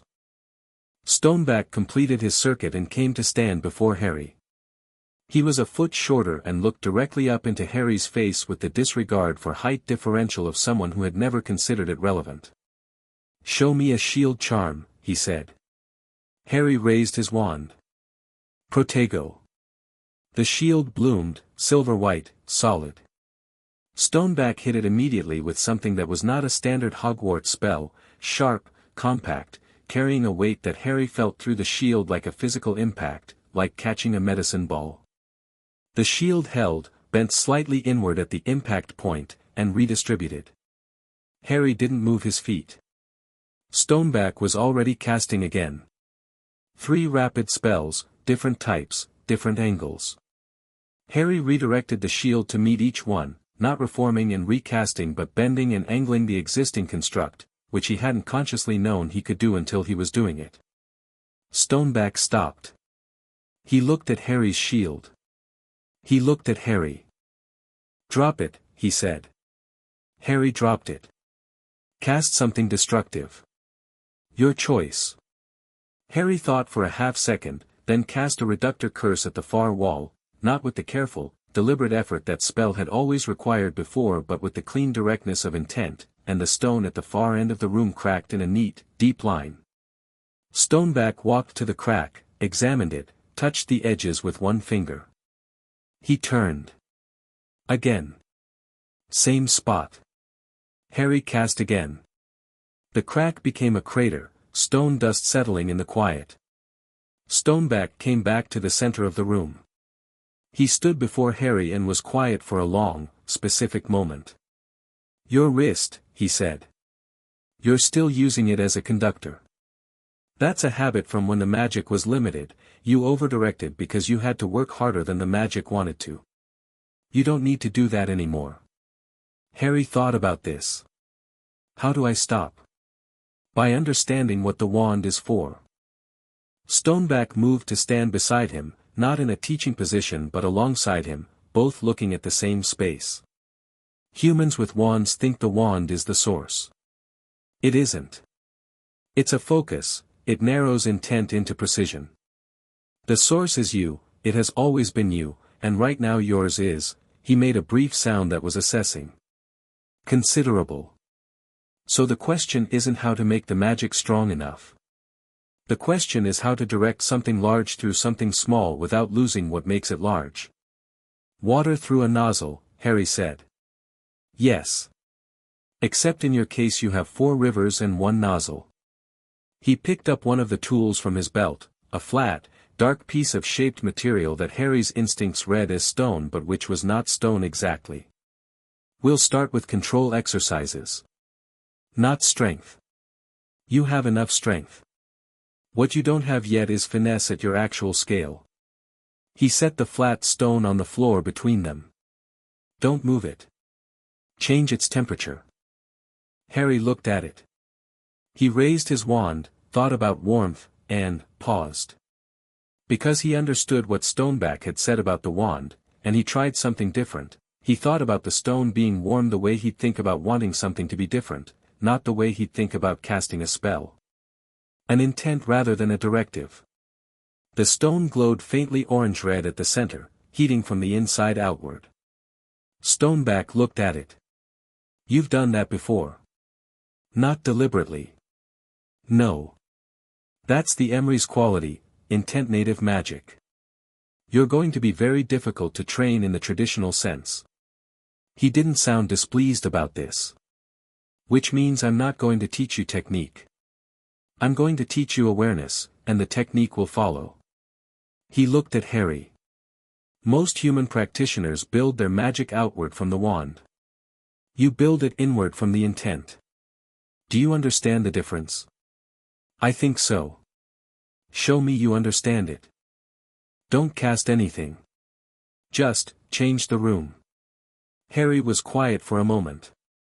He thought about what he wanted, clarity.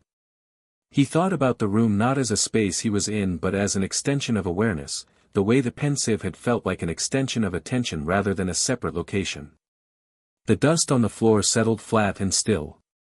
The torches on the walls burned higher without wavering. The temperature in the room came up by 3 degrees. Not dramatic, not flashy, just the room responding to the thought that it should be better for working in. Stoneback looked around. He was quiet. Tomorrow, he said. Same time. Bring your friends if you like. Not for training, so they understand what they're watching. He picked up the heated stone and weighed it in his palm. You'll be dangerous within a fortnight if you work properly. Genuinely, technically dangerous, not dangerous in the way scared children with luck are dangerous. He looked at Harry levelly. Don't waste it. I won't, Harry said. I know. Stoneback tucked the stone away and walked toward the door. He paused at the threshold. Ragnok was right about you. What did he say? He said you were someone who had been carrying himself correctly without any of the tools to do it properly. He looked back once, brief and final. Now you have the tools. He left. Harry stood in the changed room, the still dust and higher flames and 3 degrees of additional warmth, and breathed. Friday passed, then Saturday, each day layering new awareness onto old instincts, each training session with Stoneback pushing harder at the same fundamental thing, not power, not technique, but the refinement of intent. Harry began to understand the distinction between what he'd been doing before, conscious, deliberate, slightly labored, and what he was doing now, which was the difference between describing a color and seeing it. Hermione watched the Friday session with her arms folded, the focused expression she wore in classes when the material was good, and afterward she was quiet in a specific way that meant processing rather than hesitance.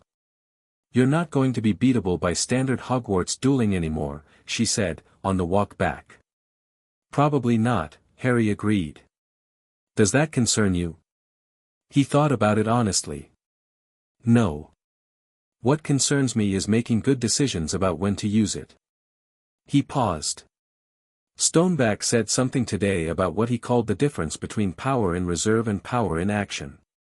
He said most practitioners reveal their full capacity immediately because they're afraid that not revealing it means losing. He said the better approach is to reveal only what the situation requires. Economy of force, Hermione said. Exactly. You don't need a river to fill a glass. She turned this over. That's also a form of self-knowledge. Knowing what the situation actually needs versus what you feel like doing to it. Right. He looked at her. Which connects to what my grandfather wrote. The Potter signature responds to intent so completely that the self-knowledge question is fundamental. If I don't know why I'm doing something, the magic knows you don't know, she finished. So it doesn't perform cleanly. Stoneback hasn't said that explicitly, but I think that's what he's working toward. Hermione was quiet for a few paces. The Wisengamot session is in 4 days, she said. Have you thought about how you want to present yourself in the chamber? Not the documentation, that's solid. I mean physically, politically. I'm going to wear the Lordship seal rings, Harry said. Ragnok had sent them with the documentation, 4 rings corresponding to the 4 houses, designed to be worn simultaneously on the right hand, which he understood was the traditional form for a multi-seat lordship claim. He'd been wearing them since Monday and had mostly stopped noticing them, which felt right. I'm not going to wear elaborate formal robes or try to perform authority. I'm going to walk in, sit in my seats, and present facts. Hermione nodded. That's correct. Any performance of authority looks insecure. The seats speak for themselves. Exactly. They reached the portrait hole and Hermione gave the password. Neville had changed it at the beginning of the week, which was within his prefect authority and which he'd done quietly without explaining why, and they climbed in. Neville was inside with a letter. He'd been receiving them regularly from his grandmother and had developed the habit of reading them standing up, which suggested they frequently required immediate action. Gran's had a letter from Lucius Malfoy, he said, without preamble. He wants a private meeting before the session.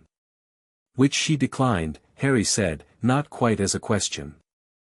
Which she declined, and which she informed me of so I could inform you. Neville's expression was precise and not particularly warm. He also sent an owl directly to the Gringotts account office asking for a meeting with Ragnok. Which Ragnok also declined, Harry guessed. Correct. Neville set the letter down. He's trying to insert himself into the coalition before the session so he can claim a position in whatever outcome emerges. Harry thought about Draco in the corridor last week. He votes with power, not with principle. Let him try, he said. It won't work, but it won't harm anything either. He can't insert himself into something that hasn't made room for him. His son, Hermione said carefully, has been different this week. Harry had noticed. Draco had moved through the school with a quality of deliberate restraint, avoiding confrontation, not performing his usual territorial behaviors. Something had shifted in his calculus and it had changed how he occupied his own space. I know, Harry said. I'm watching it. He sat down by the fire and pulled out Fleamont's third journal, which he'd been reading through again, more slowly this time, going back over the sections about intent and the Emrys' quality, finding new layers in sentences he'd read once before. The fire crackled. Then, Luna arrived. She came through the portrait hole with the casual authority of someone who went wherever the relevant things were regardless of which common room they technically belonged to. The fat lady had apparently stopped arguing with her at some point in the last 2 years. She settled into the armchair across from Harry, tucked her feet up, and looked at the journal in his hands. He was right about the third thing, she said. Harry looked up. What third thing? There are 3 principles in the Emrys designation. She tilted her head. The first is primacy of working, you've read that one. The second is economy of force, Stoneback has been teaching you that one. The third one is older and most people don't find it because they stop reading when they find the second. She looked at him serenely. Your grandfather wrote it down somewhere in that journal. Harry flipped forward several pages, scanning. He found it near the middle, a short paragraph in the middle of a longer section on magical theory, almost a footnote in tone. The designation's third principle is what the old text calls reclamation of the unremembered. The Emrys heir is specifically charged with restoring what has been suppressed, marginalized, or deliberately forgotten in the magical world, not as a political agenda but as a magical function. The power itself tends toward restoration. It is drawn to things that have been diminished and wants to make them full again. I have found this to be true of our family's magic generally, but in the Emrys seal it is not a tendency but a directive. Harry set the journal down. He was very still. Luna watched him. It's personal, she said. For you. You were diminished deliberately, and the seal is active now, and it is, let's say, drawn to the parallel. It's why the magic feels so natural to me now, Harry said slowly. Not just because the suppression is gone. But because the magic and the situation are aligned. Merlin was very thorough, Luna agreed, sounding approving. Harry looked at the fire. He thought about the Wisengamot session on Wednesday. He thought about 14 families who had agreed to sit in a chamber and witness something that had been kept in the dark. He thought about Stoneback's flat stone glowing from the inside out. Luna, he said. You knew something was wrong with me for years. Yes. Why didn't you say anything earlier? She considered. Because you wouldn't have believed me, she said, without any accusation. And more importantly, you weren't ready. The knowing doesn't help if the person doesn't have somewhere to put it. She paused. You have somewhere to put it now. Harry nodded. He picked up the journal again.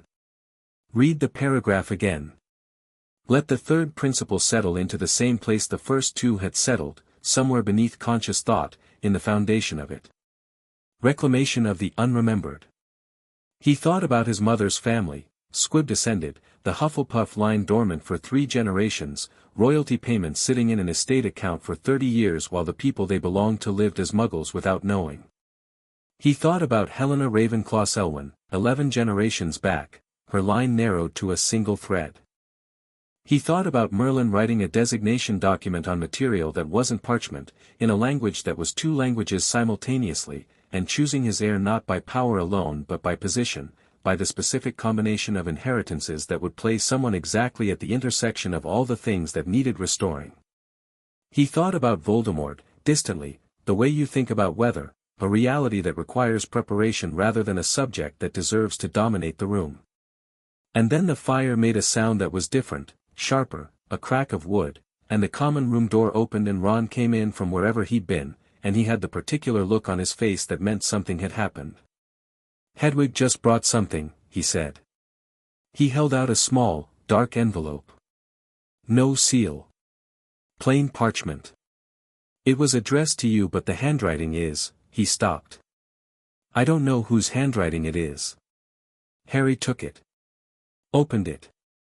Inside was a single line of text, written in a hand that was spiky and deliberate, the writing of someone who didn't write often and chose their words with the care of someone used to operating in precise and dangerous language. The Dark Lord is aware of what happened at Gringotts.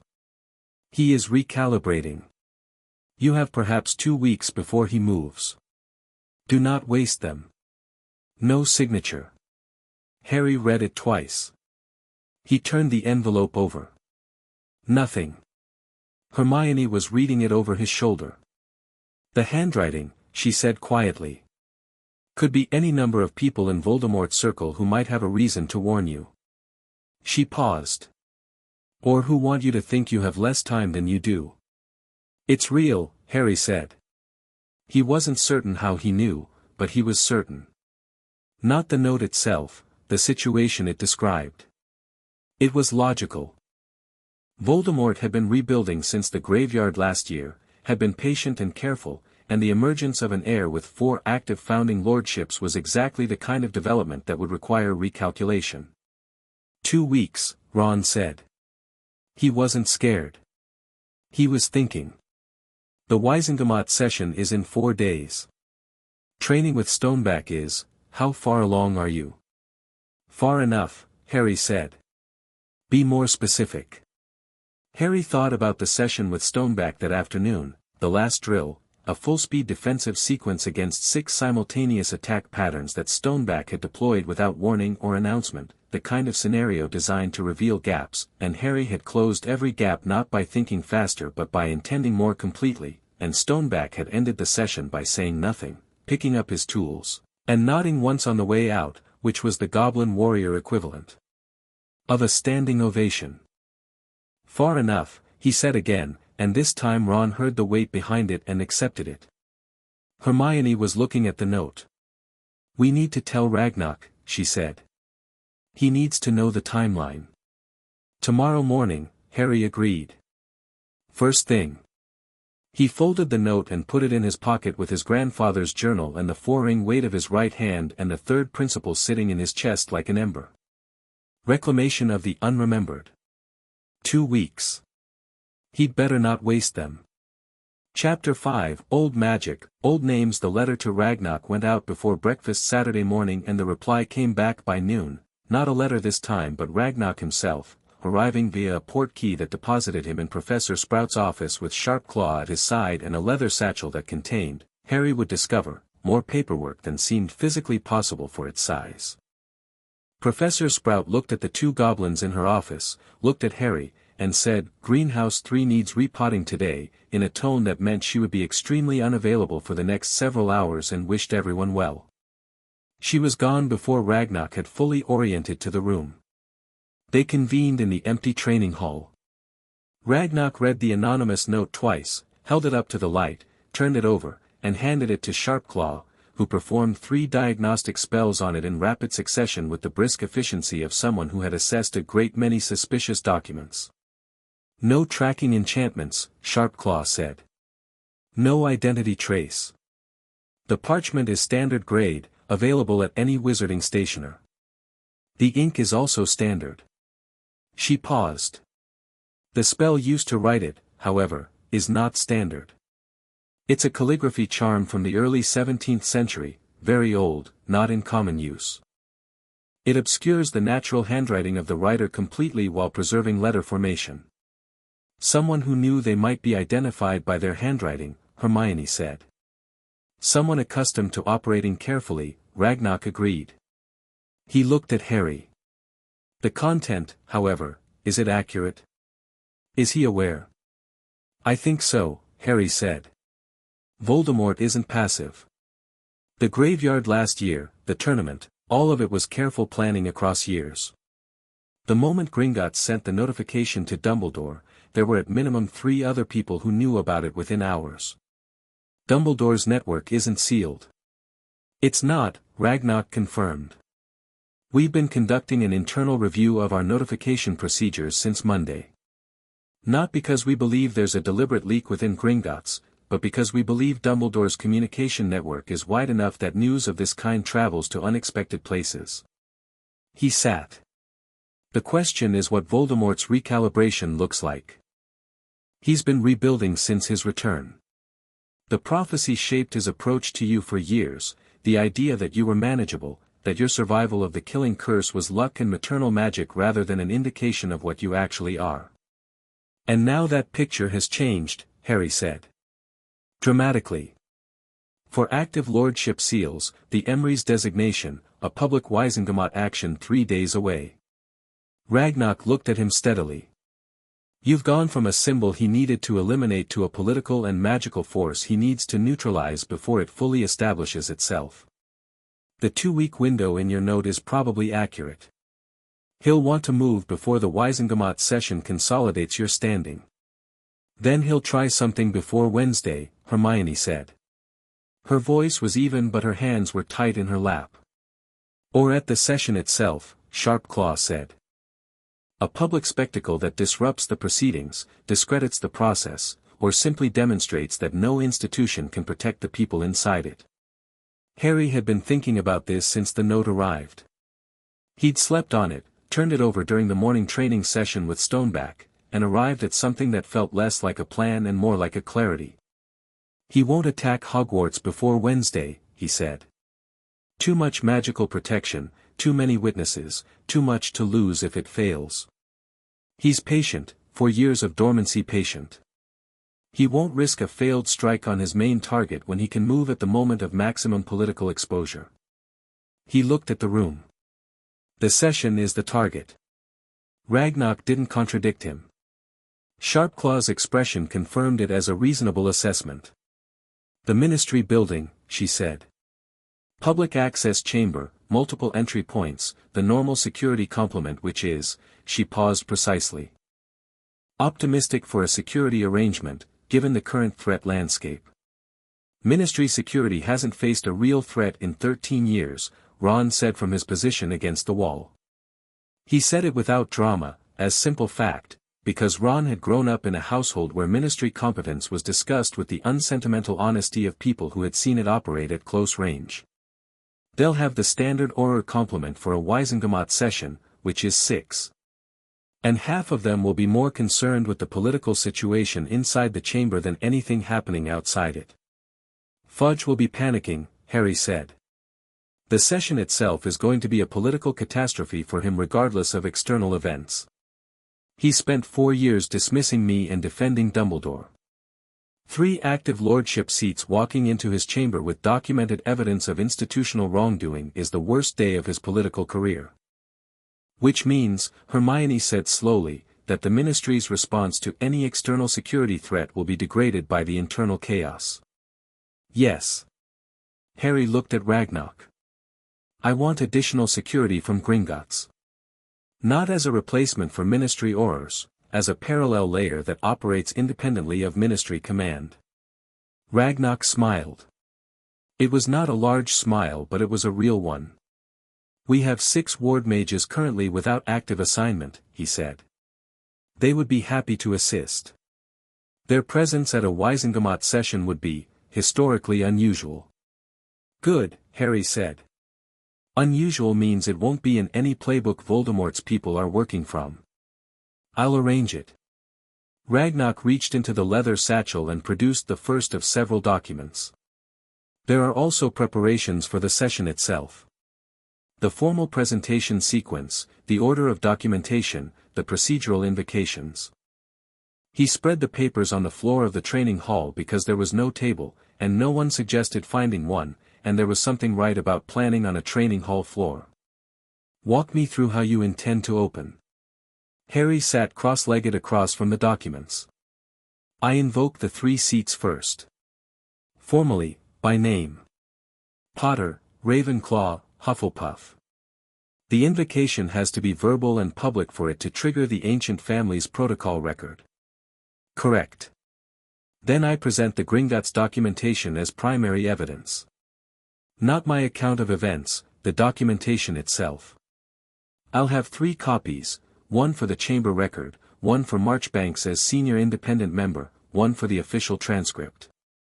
"Also correct. After that I request the chamber's formal acknowledgement of the suppression as an act of interference with an account holder's inheritance rights, which under both Goblin financial law and Wisengamot precedent, Hermione found the precedent, Woolwich versus the Ministry, 1834, Hermione said without looking up from her own notes. Constitutes an actionable harm regardless of intent." Harry looked at Ragnok. "I'm not calling for Dumbledore's prosecution. I'm calling for the formal record to reflect what happened. Everything else follows from the record." Ragnok looked at him across the papers. "Why not prosecution?" "You have grounds." "Because prosecution becomes a spectacle and spectacle becomes partisan," Harry said. "If I push for prosecution, half the chamber defends Dumbledore on loyalty grounds and the other half attacks him for political gain, and in 3 months the actual documented facts are buried under the theater of it." He paused. "A formal record is permanent. It exists in the Wisengamot archive regardless of what politics does around it. 30 years from now, when someone wants to know what happened, the ledger is there." Ragnok was quiet for a moment. "You've thought about the 30 years from now?" "The Emrys designation is prospective," Harry said. "It writes forward. I'm not just dealing with what happened to me. I'm dealing with what kind of precedent gets set." Sharpclaw made a small sound from her corner that was the legal equivalent of profound satisfaction. Saturday evening Stoneback ran a different kind of session. No drills, no precision exercises. He came into the training hall, looked at Harry, and said, "The Emrys seal. You haven't used it deliberately yet." "No," Harry agreed. "Why not?" Harry considered. "Because I wanted to understand the other 3 first. The Emrys quality is underlying, it affects how the others work. I didn't want to activate it consciously until the foundation was stable." Stoneback looked at him for a long moment. "That is," he said, "the most sensible thing a human practitioner has said to me in 30 years. He set down the assessment tool he'd been carrying. "We're going to activate it tonight. Deliberately, not in a high-stakes situation, not under pressure. You do it here, in a contained space, with time to understand what it feels like before you need to use it." "What does it feel like?" "I don't know. I've never been an Emrys heir." He sat. "But I know what the old texts describe. They say it feels like the difference between pushing and being pulled.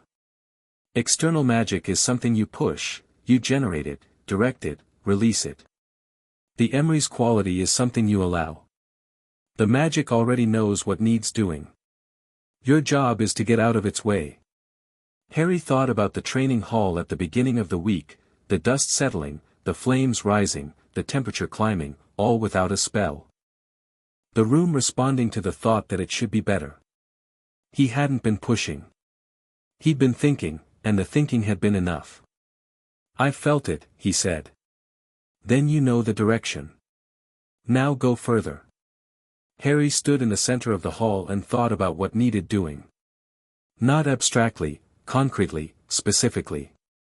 He thought about the Wisengamot session 3 days away, about the families who had agreed to witness, about the documentation that was already prepared and sealed and ready. He thought about the anonymous note and 2 weeks and Voldemort somewhere out there recalculating. He thought about his mother, who had been Lily Evans, whose family had been Hufflepuff descended for 10 generations without knowing it, who had wielded magic of extraordinary depth and had died protecting him with it, whose sacrifice had been named and honored but whose history had been invisible. He thought about his grandfather Fleamont in the silver pensive light with his good laugh and his research journals. He thought about the Emrys designation and what it meant to build forward. The magic moved. It wasn't like casting. It wasn't like anything he'd felt before, even in the week since the suppression came down. It was deeper than that, more fundamental. It felt like the room itself was participating, like the stone of the walls had opinions and were briefly voicing them. The air changed quality. The light changed quality. Harry's shadow on the floor was briefly, inexplicably sharp as though under direct sunlight, and then everything settled back. Stoneback was absolutely still. Harry looked at his hands. They felt the same. He felt the same. But something had shifted in the baseline, the way the horizon shifts when you climb a hill, not dramatic, just the revelation of more space. How long did that last? He asked. 4 seconds, Stoneback said. He stood. His voice had a quality Harry hadn't heard in it before. Do you understand what happened? Tell me. The Emrys magic doesn't demonstrate itself the way other magic does. It doesn't produce effects directly. What it does is, recalibrate the local magical environment around the practitioner. For 4 seconds, the wards in this room were operating at a different fundamental level. Every protective enchantment on this floor of the castle became briefly stronger. Every monitoring enchantment within range became briefly clearer. He paused. It's not a weapon. It's a field. An area of effect, Harry said. More specific than that. It is an area of correction. It makes the magic in its range more itself. More precisely what it's supposed to be. Stoneback looked at him steadily. In a conflict situation, that means every protective magic working in your vicinity becomes more effective. Every harmful magic directed at you from within range is working against a baseline that is actively correcting toward stability. He paused. You understand what that means for the Wisengamot session? Harry understood. The defensive wards on the Ministry Chamber. Any attack launched inside the range of the Emrys field would be working against reinforced containment. Yes. Stoneback picked up his tools. I've been a warrior mage for 60 years, he said. I've trained 17 human practitioners who I considered genuinely capable. None of them had anything resembling what you have. He paused at the door. That is not a compliment. It's a warning. What you have can do great harm if it is used without the third principle in mind. Reclamation of the unremembered, Harry said. Stoneback stopped. He looked back. You know about the third principle. Luna told me. My grandfather's journal confirmed it. The warrior mage was quiet for a moment. His black eyes were unreadable in the torchlight. The designation chose well, he said finally. And then he left. Sunday was quiet in the way that days before significant events are quiet, a held breath, a surface stillness under which everything is moving. Harry spent most of it in his own head, moving between the training hall and the lake and back, Hermione occasionally nearby with her notes and her careful non-questions, Ron playing chess in the common room with a focus that was his particular form of meditation. Neville came to find him at the lake in the afternoon.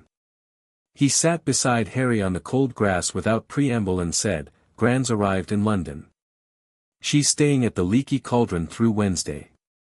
She's already spoken to 7 of the 14 Alliance families and she wants me to tell you that the Bones family has formally committed to full support, not just witness presence. Amelia Bones, Harry said. She's head of the DMLE. Yes. And she's furious, apparently, in the specific way she gets furious, which according to Gran is very quiet and very thorough and very effective. Neville pulled his knees up. She's already asked Ragnok for copies of the diagnostic documentation for her own department's records. Good. Harry was looking at the lake. The giant squid was visible near the surface, a massive dark shape moving with slow, patient purpose. How are you? Me? Neville seemed slightly surprised by the question. You've been managing a lot this week. The Alliance communication, your grandmother, keeping this out of the general school rumor mill. Harry looked at him. You've been solid. Neville was quiet for a moment, and his expression was the expression of someone receiving something they're not entirely sure how to hold. He stopped. My parents, he said carefully, were tortured into insanity by people who believed they were above the rules that governed everyone else. People who believed their view of the greater good justified what they did. He paused. I've spent my whole life watching justice fail to arrive for that. Watching the system protect itself instead of protect people. He looked at the lake. This isn't that. This is the opposite of that.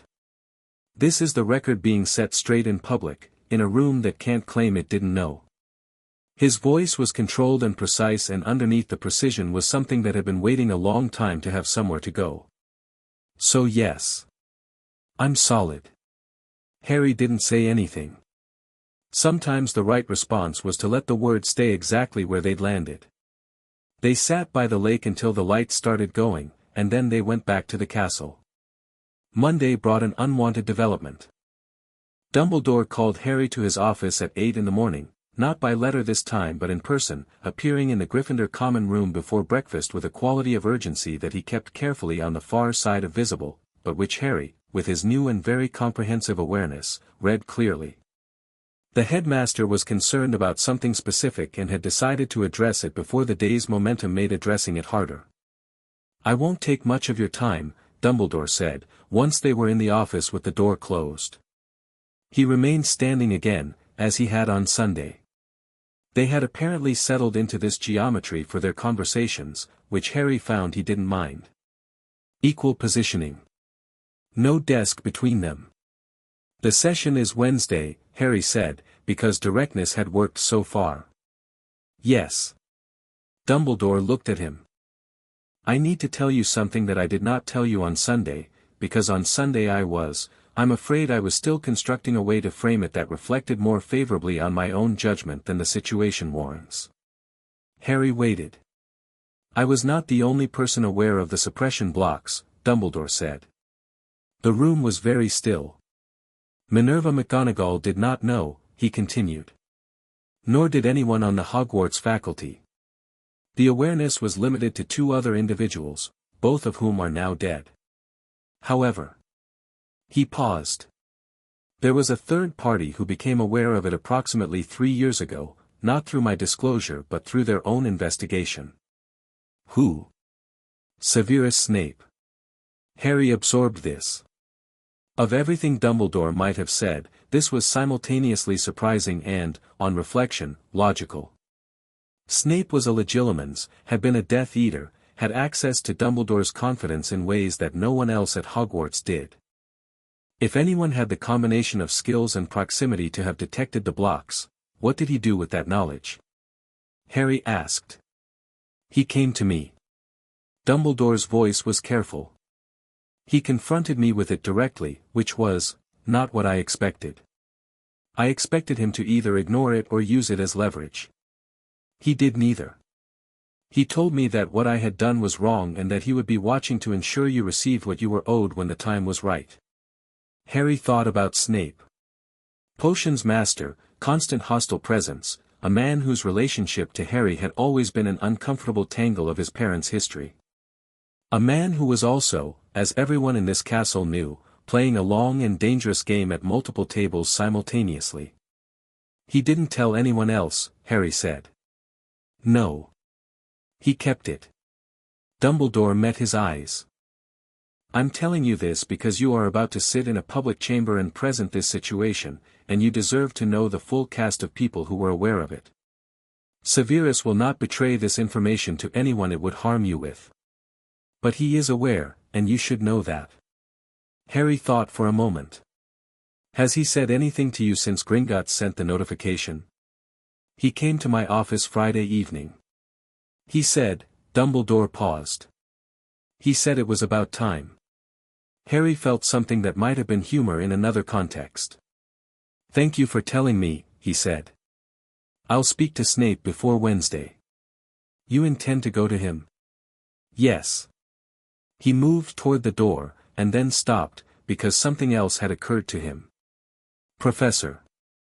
On Wednesday, when the session begins. I'd like you to be there. Not as Chief Warlock presiding, you'll have to be there for that, but I want you present as someone who has heard the full account. Not as a co-defendant, not as a witness for the prosecution. Just as someone who is there, in the room, in full knowledge. Dumbledore looked at him with the expression he'd worn on Sunday, complicated, old, real. You could have simply not told me you wanted that, he said. I could have, Harry agreed. But then you might have found a procedural reason to be absent, and that would have been a smaller version of the same problem we're already dealing with. The tendency to arrange the world so that uncomfortable truths have to work harder to reach you, Dumbledore said quietly. Yes, Harry said. Be there. He left.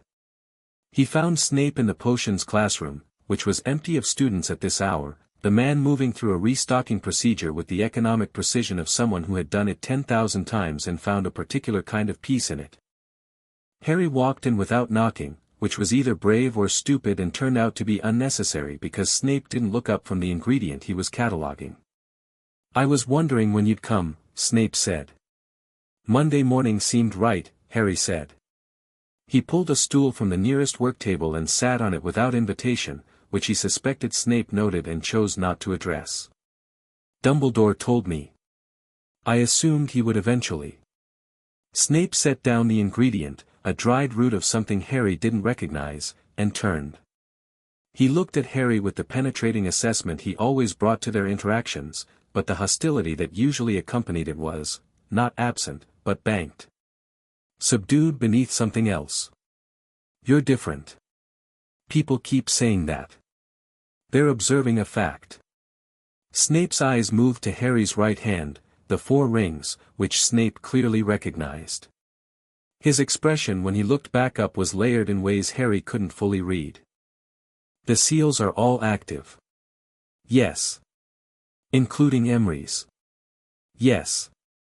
A pause. I was not certain that one would activate, Snape said. The conditions are specific. I know. Ragnok explained it. Snape turned back to the ingredients bench. He picked up the root again, examined it without really seeing it. His back was to Harry, which was either deliberate vulnerability or deliberate distance, and Harry didn't try to determine which. I confronted Dumbledore 3 years ago, Snape said. I had detected an anomaly in your magical signature during a legilimency exercise, one I conducted without your knowledge or consent, which is a separate conversation we are not having today. Agreed, Harry said. The anomaly was unmistakable once I knew what I was looking at. The suppression lattice has a signature quality, it's too regular. Natural magic is never that regular. He set the root down again. When I went to Dumbledore, I expected denial. I expected the full machinery of plausible justification. He paused. He acknowledged it immediately. He told me his reasoning. He asked me to consider whether, on balance, the suppression had produced the outcome he'd intended, whether you were safer as a result.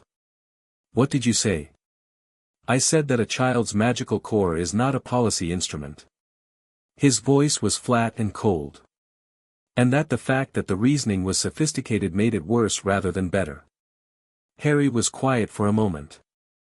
The potions classroom had its particular smell, sharp and herbal and slightly alchemical, and the morning light through the dungeon windows was grey and thin and utterly indifferent to the conversation happening in it. Why didn't you go further? Report it to someone. Snape turned. The look on his face was complicated in a way that Harry, at 14, had not previously had the perceptual equipment to read, and now did. It was the look of someone navigating an impossible geometry of loyalties and compromises and kept truths, someone who had spent so long in the space where nothing was clean that clean had become a theoretical concept. Because, Snape said carefully, the only institutions I could have reported it to were either already aware of it or directly managed by the man who did it. And because, he stopped. Because you were still in a position where Dumbledore's trust was strategically necessary, Harry finished. Snape's jaw tightened slightly. Not denying it. I understand that, Harry said. I'm not here to litigate what you did or didn't do 3 years ago. He met Snape's eyes. I'm here because you know things about what was done, and about Voldemort's current state and movement, and I need to know if there's anything you can tell me that's relevant to the next 5 days. Something shifted in Snape's expression, a minute recalibration, the kind you could only see if you were looking very closely and happened to be good at reading faces. He was reassessing the person across from him, Harry understood, filing the boy he'd expected against the young man who had just stated his need with complete precision and no emotional baggage attached. He knows, Snape said. About the session, about the blocks being removed. He has had eyes in every institution that matters for the past 18 months. He paused. He is, cautious, regarding you specifically, in a way he was not previously. He had built a model of you based on what he knew of your capacity. That model has been invalidated. Another pause. He is not planning to move before the session. He's going to let the session happen. Harry stared at him. Why? Because if the session produces what you intend it to produce, a formal public record, institutional acknowledgement, the political consolidation of your standing, the war becomes a political war as well as a magical one. He would prefer to fight the political war before it's formally begun. Snape's eyes were steady. His plan is to challenge you in the chamber itself. Not with violence, with a representative. Someone who will invoke procedural objections, cast doubt on the Gringotts methodology, introduce alternative explanations for the suppression blocks. Who? Dolores Umbridge, Snape said, with the particular inflection of someone pronouncing the name of something genuinely unpleasant. She has recently made overtures to his network. Not a Death Eater, she has no ideology beyond self-advancement, but she is extraordinarily skilled at institutional obstruction and she has Fudge's ear. Harry sat with this. She's going to try to procedurally bury it in the chamber. She's going to try to make it look like a disputed inheritance claim rather than documented wrongdoing. She'll argue that Gringotts has a financial interest in activating dormant lordship seals, that the bank benefits from the inheritance fees and therefore has a motive to confirm blocks that may not exist. Harry stopped. That's actually a coherent argument. It is, Snape said. It is also entirely wrong, because the Gringotts archive methodology has been independently verified by the ICW 3 times in the past century, and the specific diagnostic technique Ragnok used has a documented accuracy rate that would make the counterargument required disproving 200 years of established practice. He looked at Harry. But it will sound convincing to the members of the chamber who want it to sound convincing. And there are always members who want it to. Fudge, Harry said. Fudge, Parkinson, Jug's son, the full conservative bloc. 12 seats. Against our 15 confirmed and 2 neutral, Harry said. 20 seats needed for a simple majority in a 37-seat chamber. Snape paused. The 3 remaining uncommitted seats are Ogden, Davis, and, another pause. The Malfoy seat. Harry thought of Draco in the corridor. He votes with power, not with principle. What's Voldemort expecting Malfoy to do? Harry asked. Vote with the conservative bloc. Preserve Dumbledore's official reputation as an act of political stability. Snape looked at him. Which assumes Lucius is operating according to his usual calculus. Is he?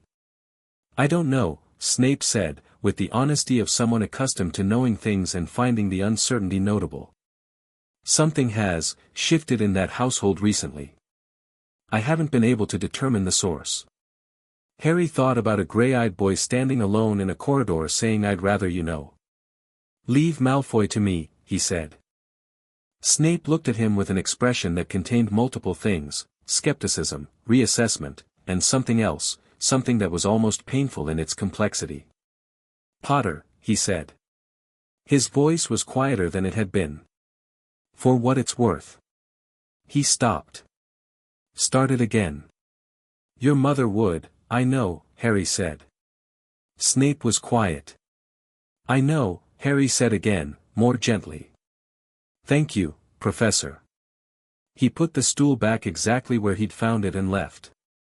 He found Draco Malfoy on the second-floor corridor at noon, alone again as he'd been the first time, which Harry was beginning to understand was not coincidental.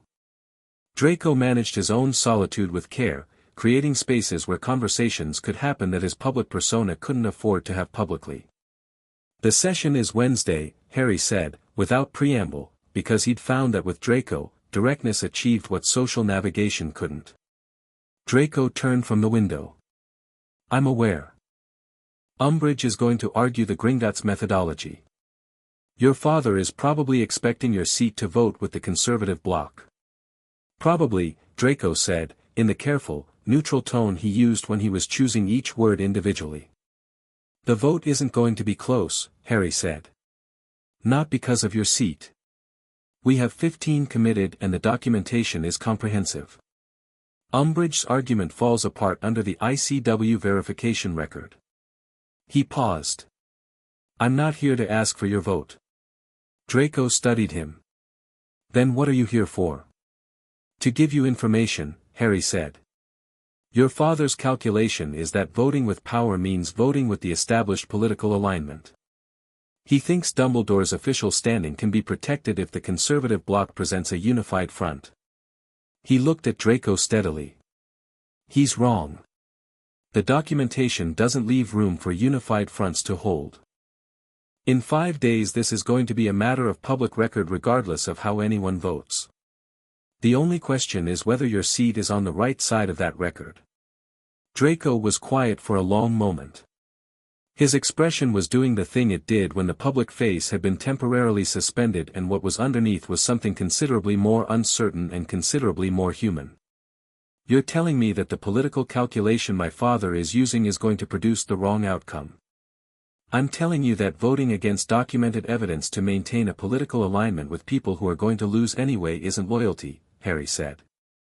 "It's inheritance mismanagement." Something in Draco's expression flickered, startled, briefly, then almost amused. "Inheritance mismanagement," he repeated. "Goblin term," Harry said. "Ragnok uses it for clients who make decisions that damage their long-term position to protect their short-term comfort." He held Draco's gaze. "Do what you want. But do it knowing the full picture." He walked away. Behind him, after a moment, Draco Malfoy said nothing. But Harry heard the quality of his silence and found it informative. Tuesday evening, the night before the session, Harry went to the training hall alone. No Stoneback, no Hermione with her notes, no Ron with chess-brain tactical thinking. Just Harry and the space and the quiet. He stood in the center of the hall and went through everything. The 4 Lordship seals, one at a time, Potter's responsive, intent native depth, Ravenclaw's sharp, layered precision, Hufflepuff's warm, foundational constancy, and the Emrys field beneath them all, the correction quality, the reclamation tendency, older than any institution he was about to walk into. He thought about his parents. Not with grief exactly, with something that was both sharper and more peaceful. James Potter, who had become an animagus by 5th year and had wielded his magic with joyful precision.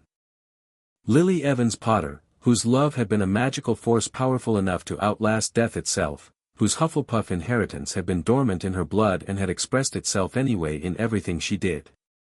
They had made him. Their magic was in him, literally, in the structure of his inheritance, and they had made good choices with it, and he intended to continue that work. He thought about Wednesday. The chamber. Umbridge with her procedural obstruction and her pink institutional menace. Fudge with his flop-sweat political calculus. Dumbledore presiding over a reckoning he'd created the conditions for. Augusta Longbottom in the observer gallery with her spine like ironwood.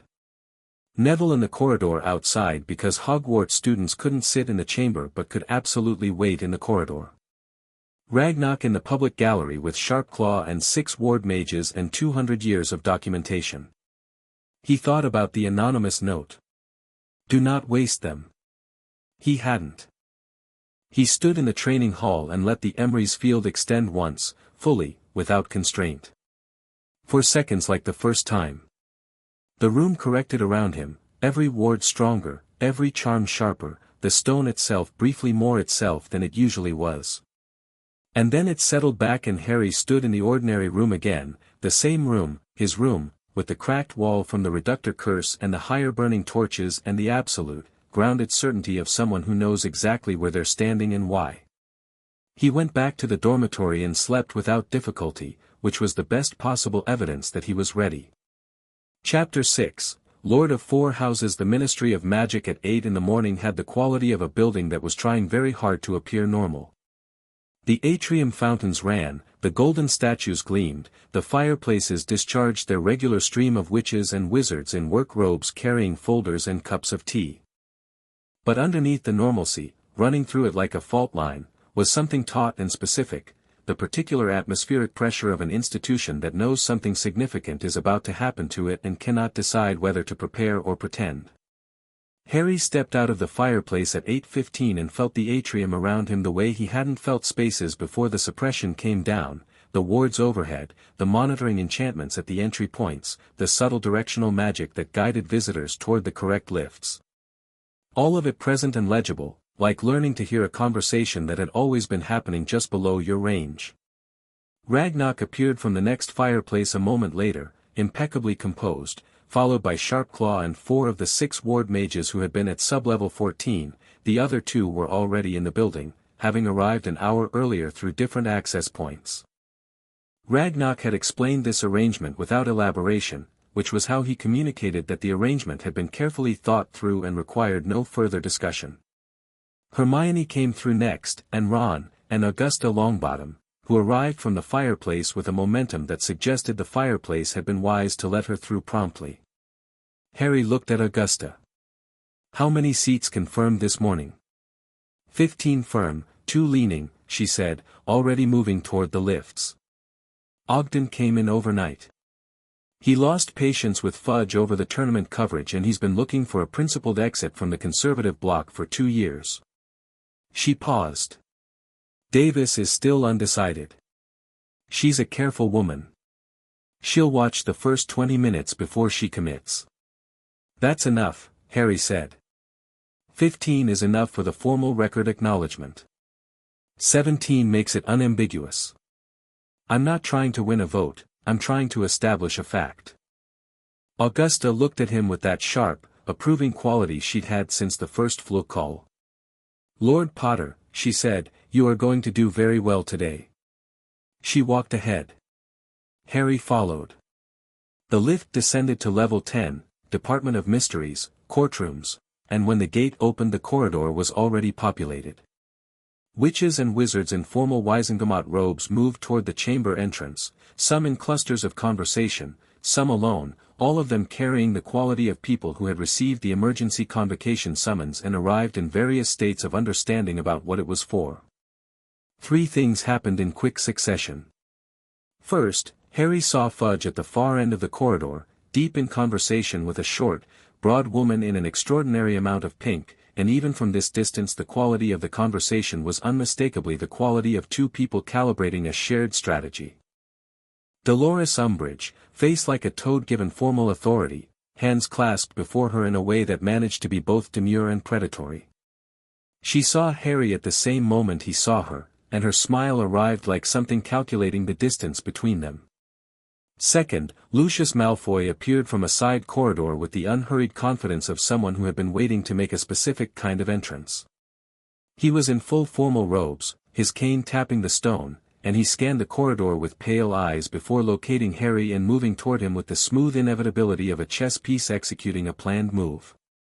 Third, Amelia Bones came out of the DMLE corridor with 3 Aurors behind her, not in Wizengamot robes but in her department's formal dress, and positioned herself and her people near the chamber entrance with the quiet authority of someone who had decided where she was standing and intended to remain there. Harry assessed all 3 in the space of 4 seconds and kept walking. Lucius reached him first. "Lord Potter," he said, making the title sound like a concession he was granting rather than a fact he was acknowledging. "I wonder if we might have a brief word before the session begins." "Of course," Harry said pleasantly. "What would you like to say?" Lucius smiled the smile of someone who had expected to initiate negotiations and found the subject already in position. "I believe we share certain interests in how today proceeds. The current situation presents an opportunity for, Mr. Malfoy," Harry said. "I'm going to stop you there, because the next thing you say is going to be about political alignment and mutual benefit, and I want to be honest with you before you say it." He kept his voice entirely conversational. "I'm not building a coalition. I'm presenting documented evidence in a public chamber. Anyone who votes to acknowledge the formal record on its merits is welcome to do so. Anyone who votes against it is voting against 200 years of Gringotts archive methodology and the documented facts as recorded by 17 independent diagnostic instruments." He paused. "There's no alignment available.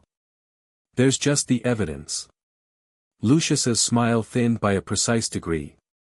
"The Malfoy seat has considerable influence in, I know what the Malfoy seat has," Harry said. "Good morning, Mr. Malfoy." He walked past him. Behind him, Ragnok fell into step alongside him and said nothing, which was a form of communication in itself. The Wizengamot chamber was circular and tiered, the seated members arranged in concentric rings of high-backed chairs, the chief warlock's position elevated at the front. The public gallery above was already filling, journalists, observers, ministry officials who had no vote but had every reason to be present. Harry scanned the gallery and found Neville in the front row, flanked by 2 of Augusta's associates, his face composed and his hands still on the railing. Harry walked to the floor of the chamber and stood at the presentation position, the stone lectern at the center, which was traditional for floor presentations, and waited while the chamber filled.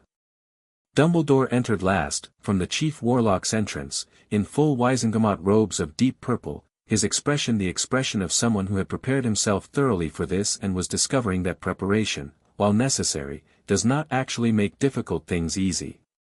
He took the elevated seat and looked down at the chamber. His eyes found Harry's and held them for a moment. Harry met his gaze. He'd asked Dumbledore to be there. He was there. Fudge entered at the minister's position in the gallery, not a voting seat, an observer position, which meant he was going to watch this happen without any procedural mechanism to stop it, which was, Harry had come to understand, a more effective punishment than anything more formal. The chamber reached capacity. The doors closed. Dumbledore raised his wand and struck the chief warlock's gavel against the stone surface. The Wizengamot is convened in emergency session under Article 12 of the Governance Charter.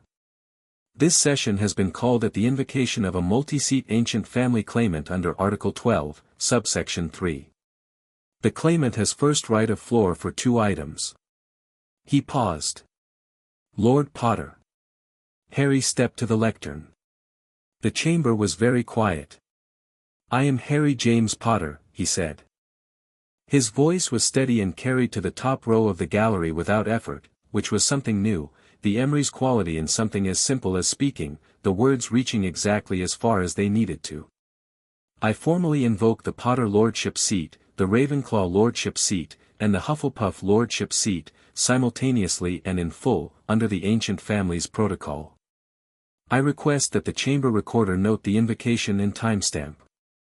The chamber recorder, a small wizard at a desk to Dumbledore's left, wrote without looking up. The 3 seats, which had been physically present in the chamber but empty, their cushions distinctly unfaded despite the years, glowed briefly amber, confirming the activation. Several members in the nearest ring turned to look at them. "The invocation is recorded," Dumbledore said. My first item, Harry said, is a presentation of documented evidence regarding interference with my inheritance rights. I will present the documentation without interpretation. The chamber is invited to read and assess independently. He looked up at Ragnok in the gallery. The Gringotts documentation, please. Sharpclaw, seated beside Ragnok, activated a duplication charm that sent 3 identical copies of the Gringotts portfolio appearing simultaneously, one at the chamber recorder's desk, one at Marchbanks's seat, one at the official transcript position. The documents materialized with the particular solidity of things that had been carefully prepared by people who understood that the physical presence of evidence matters.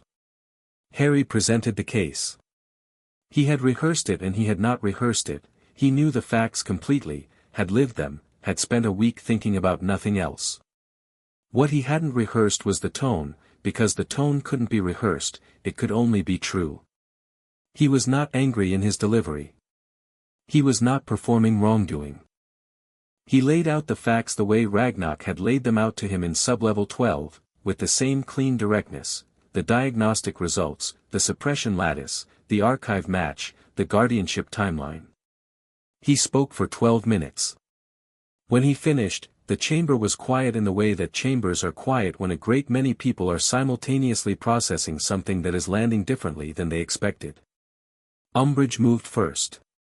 She was not seated, she was in the Ministry Observer Gallery, not a voting member, but under Wisengamot procedure, Ministry representatives could address the floor during evidence presentation with the Chief Warlock's permission. She was on her feet before the silence had fully settled, her hand raised, her smile the smile of someone who had been waiting for their cue. Chief Warlock, she said, her voice carrying the particular sweetness of something that had been weaponized. I wonder if I might raise a procedural question regarding the methodology of the evidence presented. Dumbledore looked at her. His expression was entirely neutral. Ministry observer status does not confer floor rights in an ancient family's protocol session, he said. Procedural questions may be raised by seated members only. Umbridge's smile held for a moment, then recalibrated. She sat. Harry watched this happen and said nothing. Dumbledore had just blocked his own session's main obstruction, cleanly and correctly, using the exact procedural rule that applied. He had done it without drama and without looking at Harry. It told Harry a great many things. Fudge, in the minister's box, looked like a man watching his parachute fail to open. Madame Marchbanks raised her hand from the 3rd tier. I have examined the documentation, she said. The Gringotts archive methodology is certified under the ICW Magical Evidence Standards Act of 1901, renewed in 1952 and 2001. The diagnostic technique used has a documented independent accuracy verification of 99.3% over its operational history. She looked at the chamber. I have been a member of this body for 61 years. I have seen a great deal of evidence presented at this lectern. This documentation meets and exceeds every standard of admissibility and reliability that this chamber employs. She paused. I move that the chamber formally acknowledge the documented interference as an established matter of record. Augusta Longbottom, from her seat in the outer ring, said, seconded. The chamber voted. Harry watched it happen. Hands for acknowledgement, hands against, hands abstaining. He watched the count build, 11, 13, 15, the 15 they'd confirmed, and then Ogden's hand going up from the 2nd row, and then Davis, slowly, after a moment of visible deliberation, and then from the Malfoy seat. Draco wasn't there. The Malfoy seat was held by Lucius, who sat with his hand flat on the armrest of his chair in the posture of someone who had made a calculation and arrived at the wrong answer, and the seat remained silent. 23 acknowledgements. 8 against. 6 abstaining. The chamber recorder wrote the number and the chief warlock's gavel struck the stone. The chamber formally acknowledges the documented interference as an established matter of record, Dumbledore said. The documentation will be entered into the permanent Wisengamot archive. His voice was entirely level. Lord Potter. Your second item. Harry had planned the second item carefully. Not because it was complicated, it was the simplest of the things he'd prepared, but because it had to land exactly right. Not as a demand, not as a punishment, but as something structural. My second item, he said, is a motion to establish an independent Wisengamot review committee for all magical guardian appointments made on behalf of minor account holders with active lordship seals. The committee to have access to Gringotts inheritance records, to operate independently of the Chief Warlock's office, and to report directly to the full chamber. He paused. The purpose of this committee is not retrospective. It is prospective. I am asking this chamber to create a mechanism that ensures what was done to me cannot be done to anyone else. The chamber was quiet again, a different quality of quiet, the quiet of people who had come expecting a personal grievance and were receiving something larger than that. Marchbanks raised her hand again. I second the motion. Augusta, supported. The vote on the committee was 27 to 5, with 5 abstaining. The conservative bloc had fractured, 3 of its members voting for the committee because the political cost of voting against it had become impossible to sustain in the chamber's current atmosphere. The gavel came down. Then the ward screamed. It was not subtle. It was not the gradual wrongness of something testing a boundary, it was simultaneous, full force, the building's external protective wards firing all at once, which meant whatever was outside had hit them with everything at once rather than probing for weakness. The Ministry's magical alarm system, which had not activated in a genuine emergency in 13 years, filled the chamber with a sound like tearing. Harry was already moving. Not toward the exits, he turned to face the chamber entrance, because the ward's activation pattern was external, above and around, and the most logical breach point was, the chamber door blew inward. Not with fire or explosion. With the specific, deliberate, controlled force of someone who had assessed the Ministry's wards in advance and prepared for them precisely. 3 Death Eaters, masked and robed, and behind them, filling the doorway with a presence that was entirely unlike any presence Harry had ever felt, cold and enormous and specific, the way a storm has a personality distinct from ordinary weather. Voldemort. He had not used a representative. The chamber erupted. Members scrambling, the public gallery shouting, Fudge having what appeared to be a complete personal crisis in the minister's box. Umbridge had thrown herself flat behind the observer railing with impressive speed. The Gringotts ward mages deployed from their positions around the gallery simultaneously, which they had been positioned to do, snapping containment wards into place around the public gallery and the chamber exits. The Aurors at the door were already engaged with the 3 Death Eaters, which cleared the central space. Which left Harry and Voldemort. And the chamber, full of people, as the audience. Voldemort looked at Harry with those flat red eyes and the expression that was the absence of the expressions human faces make. He was taller than the doorway required and ducked nothing, which was a physical statement about how he felt about doors. Lord Potter, he said. His voice was cold and amused simultaneously, a difficult combination that he managed with practice. What an occasion to choose for a debut. It seemed appropriate, Harry said. Several things were true simultaneously. The Emrys field had extended the moment Voldemort entered the chamber, not consciously, not as a decision, but as the Emrys designation doing precisely what it was designed to do when a sufficiently unbalancing force entered its range. Harry could feel it, warm and foundational, spreading through the chamber's existing ward structure and reinforcing it in layers. Every protective enchantment in the room was running stronger than its design specifications. The containment wards Gringotts had deployed were operating at a level that made the Ministry's standard wards look like suggestions. Voldemort felt it. His head tilted slightly, the way a predator adjusts when prey does something unexpected. Interesting, he said. That's not Potter magic. No, Harry agreed. It's older than that. The 3 Death Eaters at the door had been neutralized by the Aurors and the Gringotts ward mages working in the contained space, the combination of Ministry and Goblin magic operating in a coordinated fashion that had no historical precedent and was extremely effective. Harry registered this without turning his head, the Emrys field giving him a spatial awareness of the room that was less like sight and more like knowing. Voldemort raised his wand. Shall we settle this here? In front of your audience. You came to a public chamber during a legal proceeding with witnesses from 14 families, Harry said. You came here specifically to disrupt it, to make the chamber feel unsafe, to demonstrate that no institution can protect the people inside it. He looked at Voldemort steadily. But you've been working from a model of me that's 14 years out of date. Voldemort's eyes moved across Harry's face with the precision of someone reading. The suppression, he said. And something in his voice changed, a recalibration that was happening in real time, which Harry found interesting. Voldemort was brilliant. In another life, in another set of choices, it might have been something worth respecting. Tell me something, Harry said. Did you know? About the blocks? A pause. I suspected, Voldemort said. Dumbledore has always preferred his instruments manageable. His voice was almost conversational. I assumed you'd be more impressive without them. And I was right. He raised his wand fully. Unfortunately for you. He cast something dark and complex, not the killing curse, cleverer than that, designed for a chamber full of witnesses, designed to incapacitate rather than kill, which Harry read correctly as theatrical.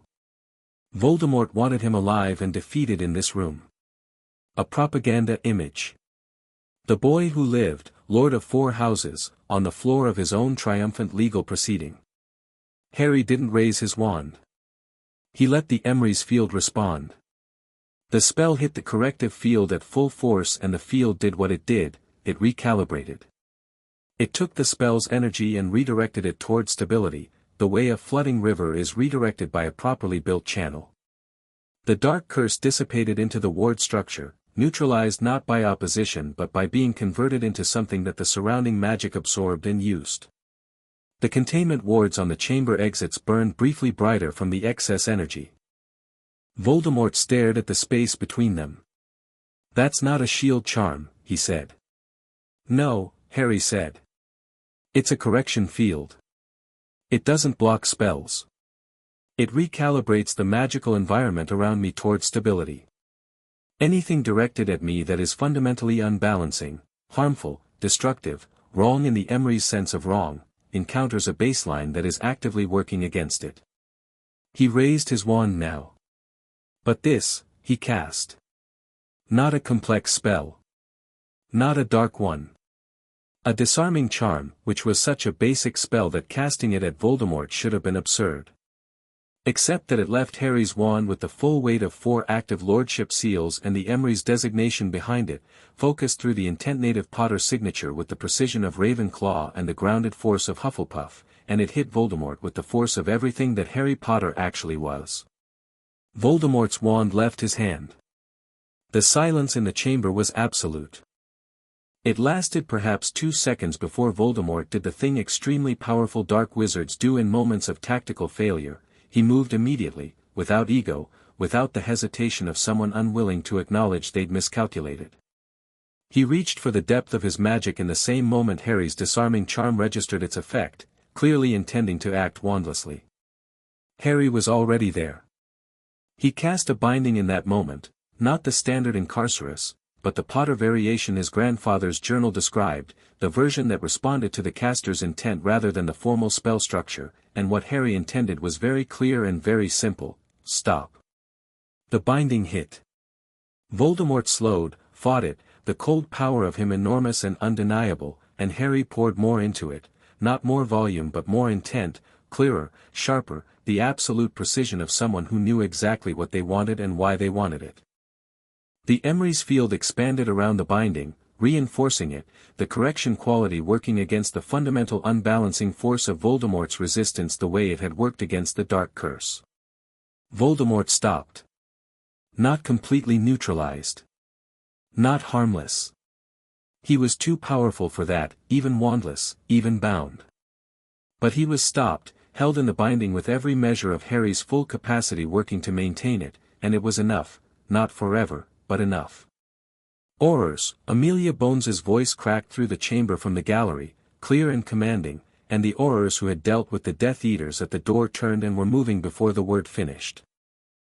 6 Aurors, 3 Gringotts ward mages, and Amelia Bones herself hit Voldemort's bound form with every containment enchantment available, layering them, the goblin magic and ministry magic and Bones' own considerable skill working in a way they never had before because there had never before been a correction field stabilizing the local magical environment around a cooperative effort.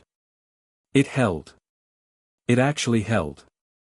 Voldemort, who had walked out of Azkaban caliber containment attempts twice in the past year, who had survived being disembodied and reduced to less than a ghost and had rebuilt himself in a graveyard with borrowed blood, Voldemort was being held in an improvised containment in a courtroom because the magical environment around him was being actively, continuously corrected towards stability by something older than the institution he'd come to destroy. His eyes, over the binding, found Harry's.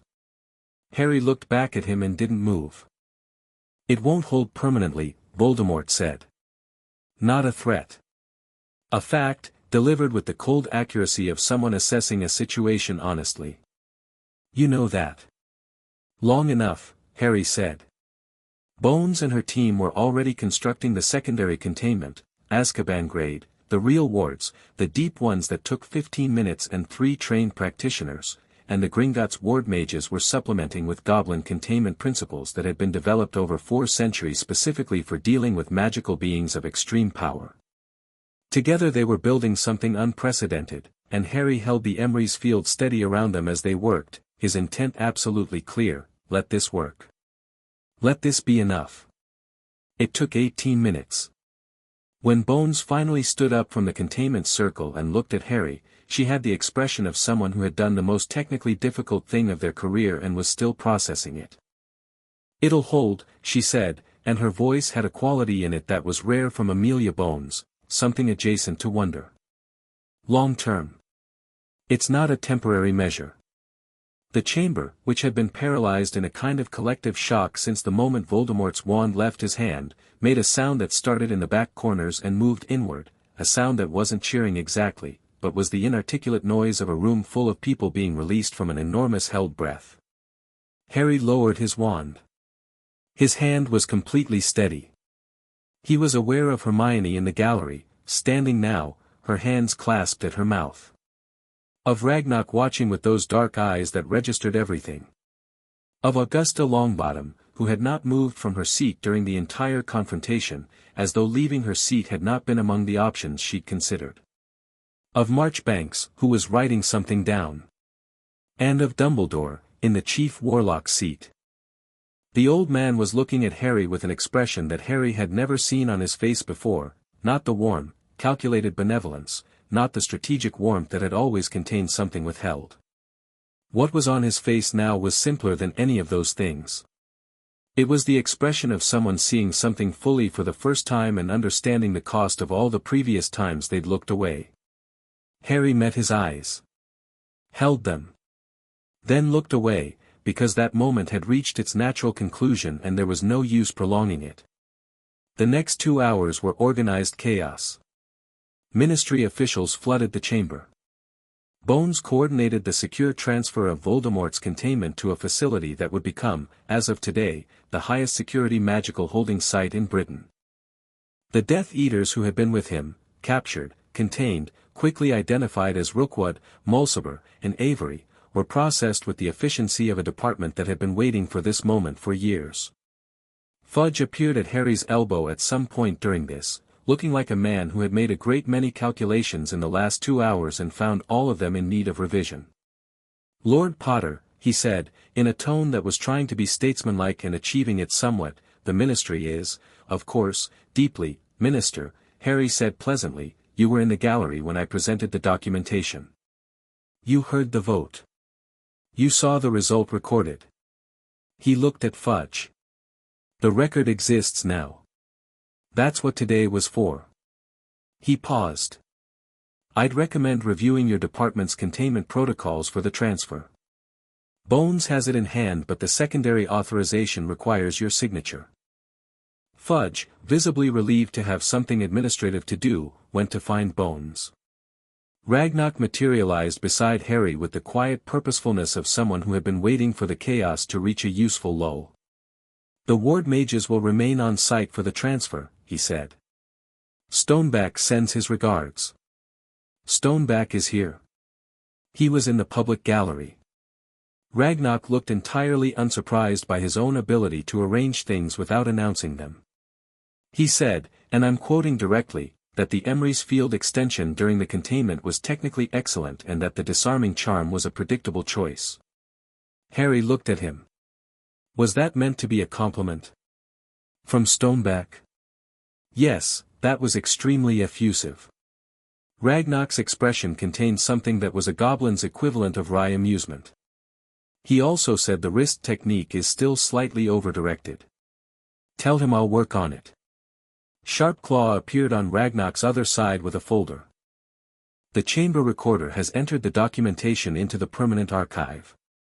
The committee motion has been logged and will require formal committee appointments within 30 days, by the chamber, not the chief warlock's office. She looked at Harry. Everything you came here to achieve today is done.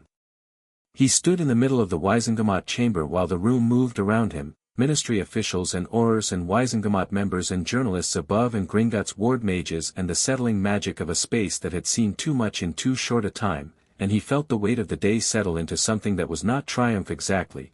Triumph was too clean a word for something this complicated, but was completion. A thing that had been open was now closed. A thing that had been invisible was now named and recorded and permanent.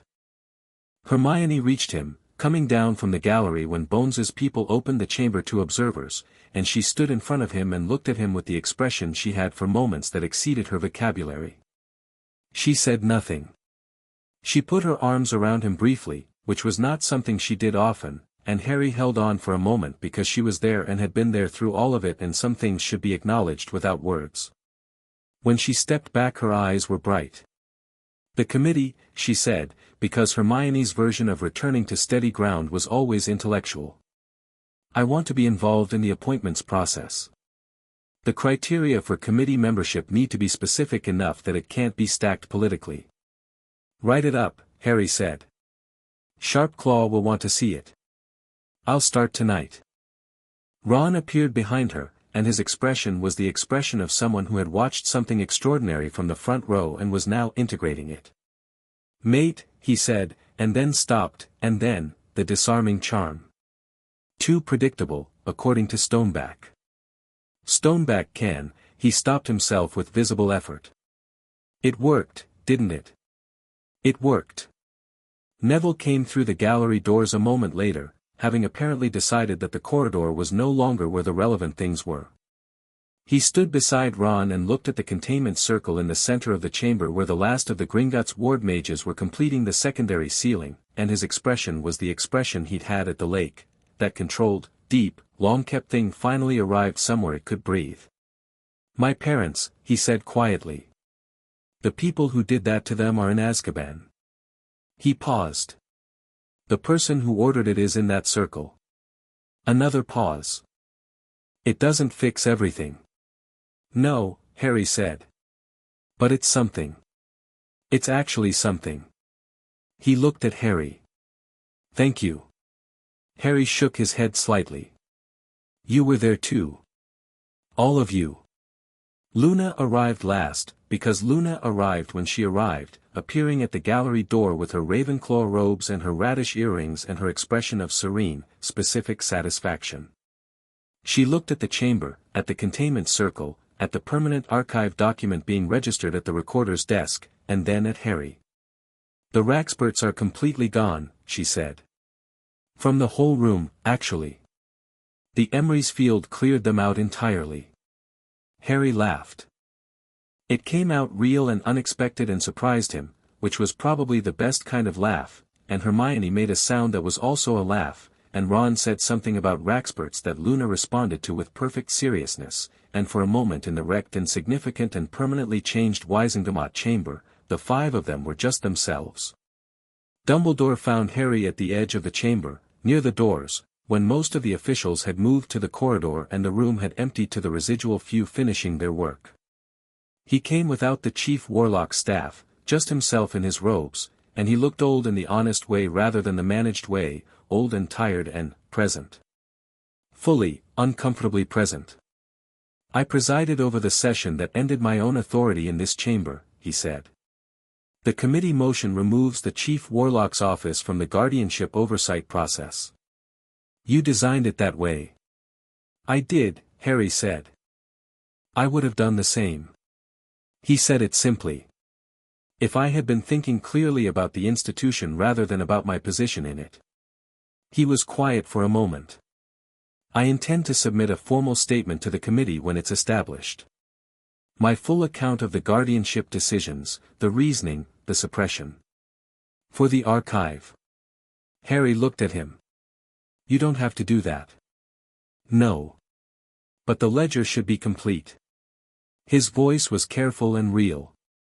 I spent 14 years building a version of events that cast my choices as necessary. The least I can do is spend whatever time I have left building an accurate one. He paused. You said, in my office, that you wanted a clear record. One that couldn't be revised later. He met Harry's eyes. I'm going to help you build it. Harry stood with this. The complexity of it. Dumbledore was not a simple villain and his atonement was not a simple resolution, and the relationship between them was going to be complicated for a long time, possibly always. There was too much between them for simplicity. But the offer was genuine. Harry could read that, clearly, with the full precision of someone finally operating with all of their capacity available. The offer was genuine and it was useful. The third principle, Harry said. The Emrys designation. Reclamation of the unremembered. He looked at the old man. That includes things that have been suppressed by good intentions as well as bad ones. It doesn't distinguish. He paused. Your statement for the archive. Write everything. Not just the decisions, the reasoning, the doubts, the moments you almost chose differently. All of it. Dumbledore nodded. A real nod, not a graceful one. The kind that acknowledges something that costs something. There's one more thing, Harry said. The Hufflepuff inheritance. My mother's family, the Evans line. They're Muggle descended, they live as Muggles, they have no idea about any of this. He paused. The estate accounts have been accumulating for 30 years. That money belongs to them, and I want to find a way to make the inheritance accessible without disrupting their lives. Someone with your connections and your knowledge of how these situations have been navigated before would be, he paused. Useful. Dumbledore looked at him for a long moment. Something in his expression broke open very slightly and then reformed into something more honest than what had been there before. I can help with that, he said. I know how to navigate this kind of disclosure carefully. Then that's where we start, Harry said. He held out his hand. Dumbledore shook it. His grip was firm and old and, for the first time, had nothing hidden in it. Harry walked out of the chamber. The atrium was fully populated by the time Harry reached it. Word had traveled fast, as it always did in Wizarding Britain, and the usual morning crowd had been replaced by something larger and less organized, people who had heard things through the FLU network and the ministry's internal communication system and had come to see if they were true. They parted when Harry came through, which was partly automatic and partly something else, the specific way people make room for something they have just recalibrated their understanding of. He wasn't hurrying. He walked at his own pace, through the crowd, the four rings on his right hand catching the golden light of the atrium's enchanted ceiling, and he thought about what came next. Because this was not the ending. He'd known that going in, the war wasn't over, the Wizengamot was now a different but still complicated institution, Voldemort was contained but the Death Eater network remained, the wizarding world was full of problems that predated his birth and would outlast this particular Wednesday. The record existed. The committee was being formed. The containment was holding. These were foundations. Not conclusions. He thought about the Emrys designation writing itself forward. He thought about the ancestral vaults and the things in them he hadn't yet accessed, the Ravenclaw library and the Potter research and the Hufflepuff healing artifacts.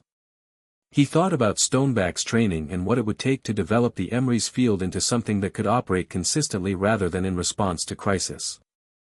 He thought about the review committee and making sure it had the right people on it. He thought about the Evans family and how to do that correctly, with care. He thought about his mother in the Hufflepuff library of her blood, who had wielded love as a magical principle and had been right about it being the most powerful thing available. He thought about his father flying over Hogwarts in an unregistered form because joy was a legitimate magical motivator. He thought about Fleamont's laugh and Euphemia's hand on his face and the sound of old warmth in a pensieve. He thought about 4 names. His names. Not a burden, not a legacy to carry with careful reverence. A fire to direct. Hermione appeared at his left shoulder, Ron at his right. Neville was just behind, and Luna drifted in his peripheral vision, already in her own world and his simultaneously, which was simply how Luna operated. What now? Ron asked. Harry looked at the atrium doors, at the grey November light beyond the glass, at the ordinary ongoing world that was the same world it had been yesterday and also fundamentally different.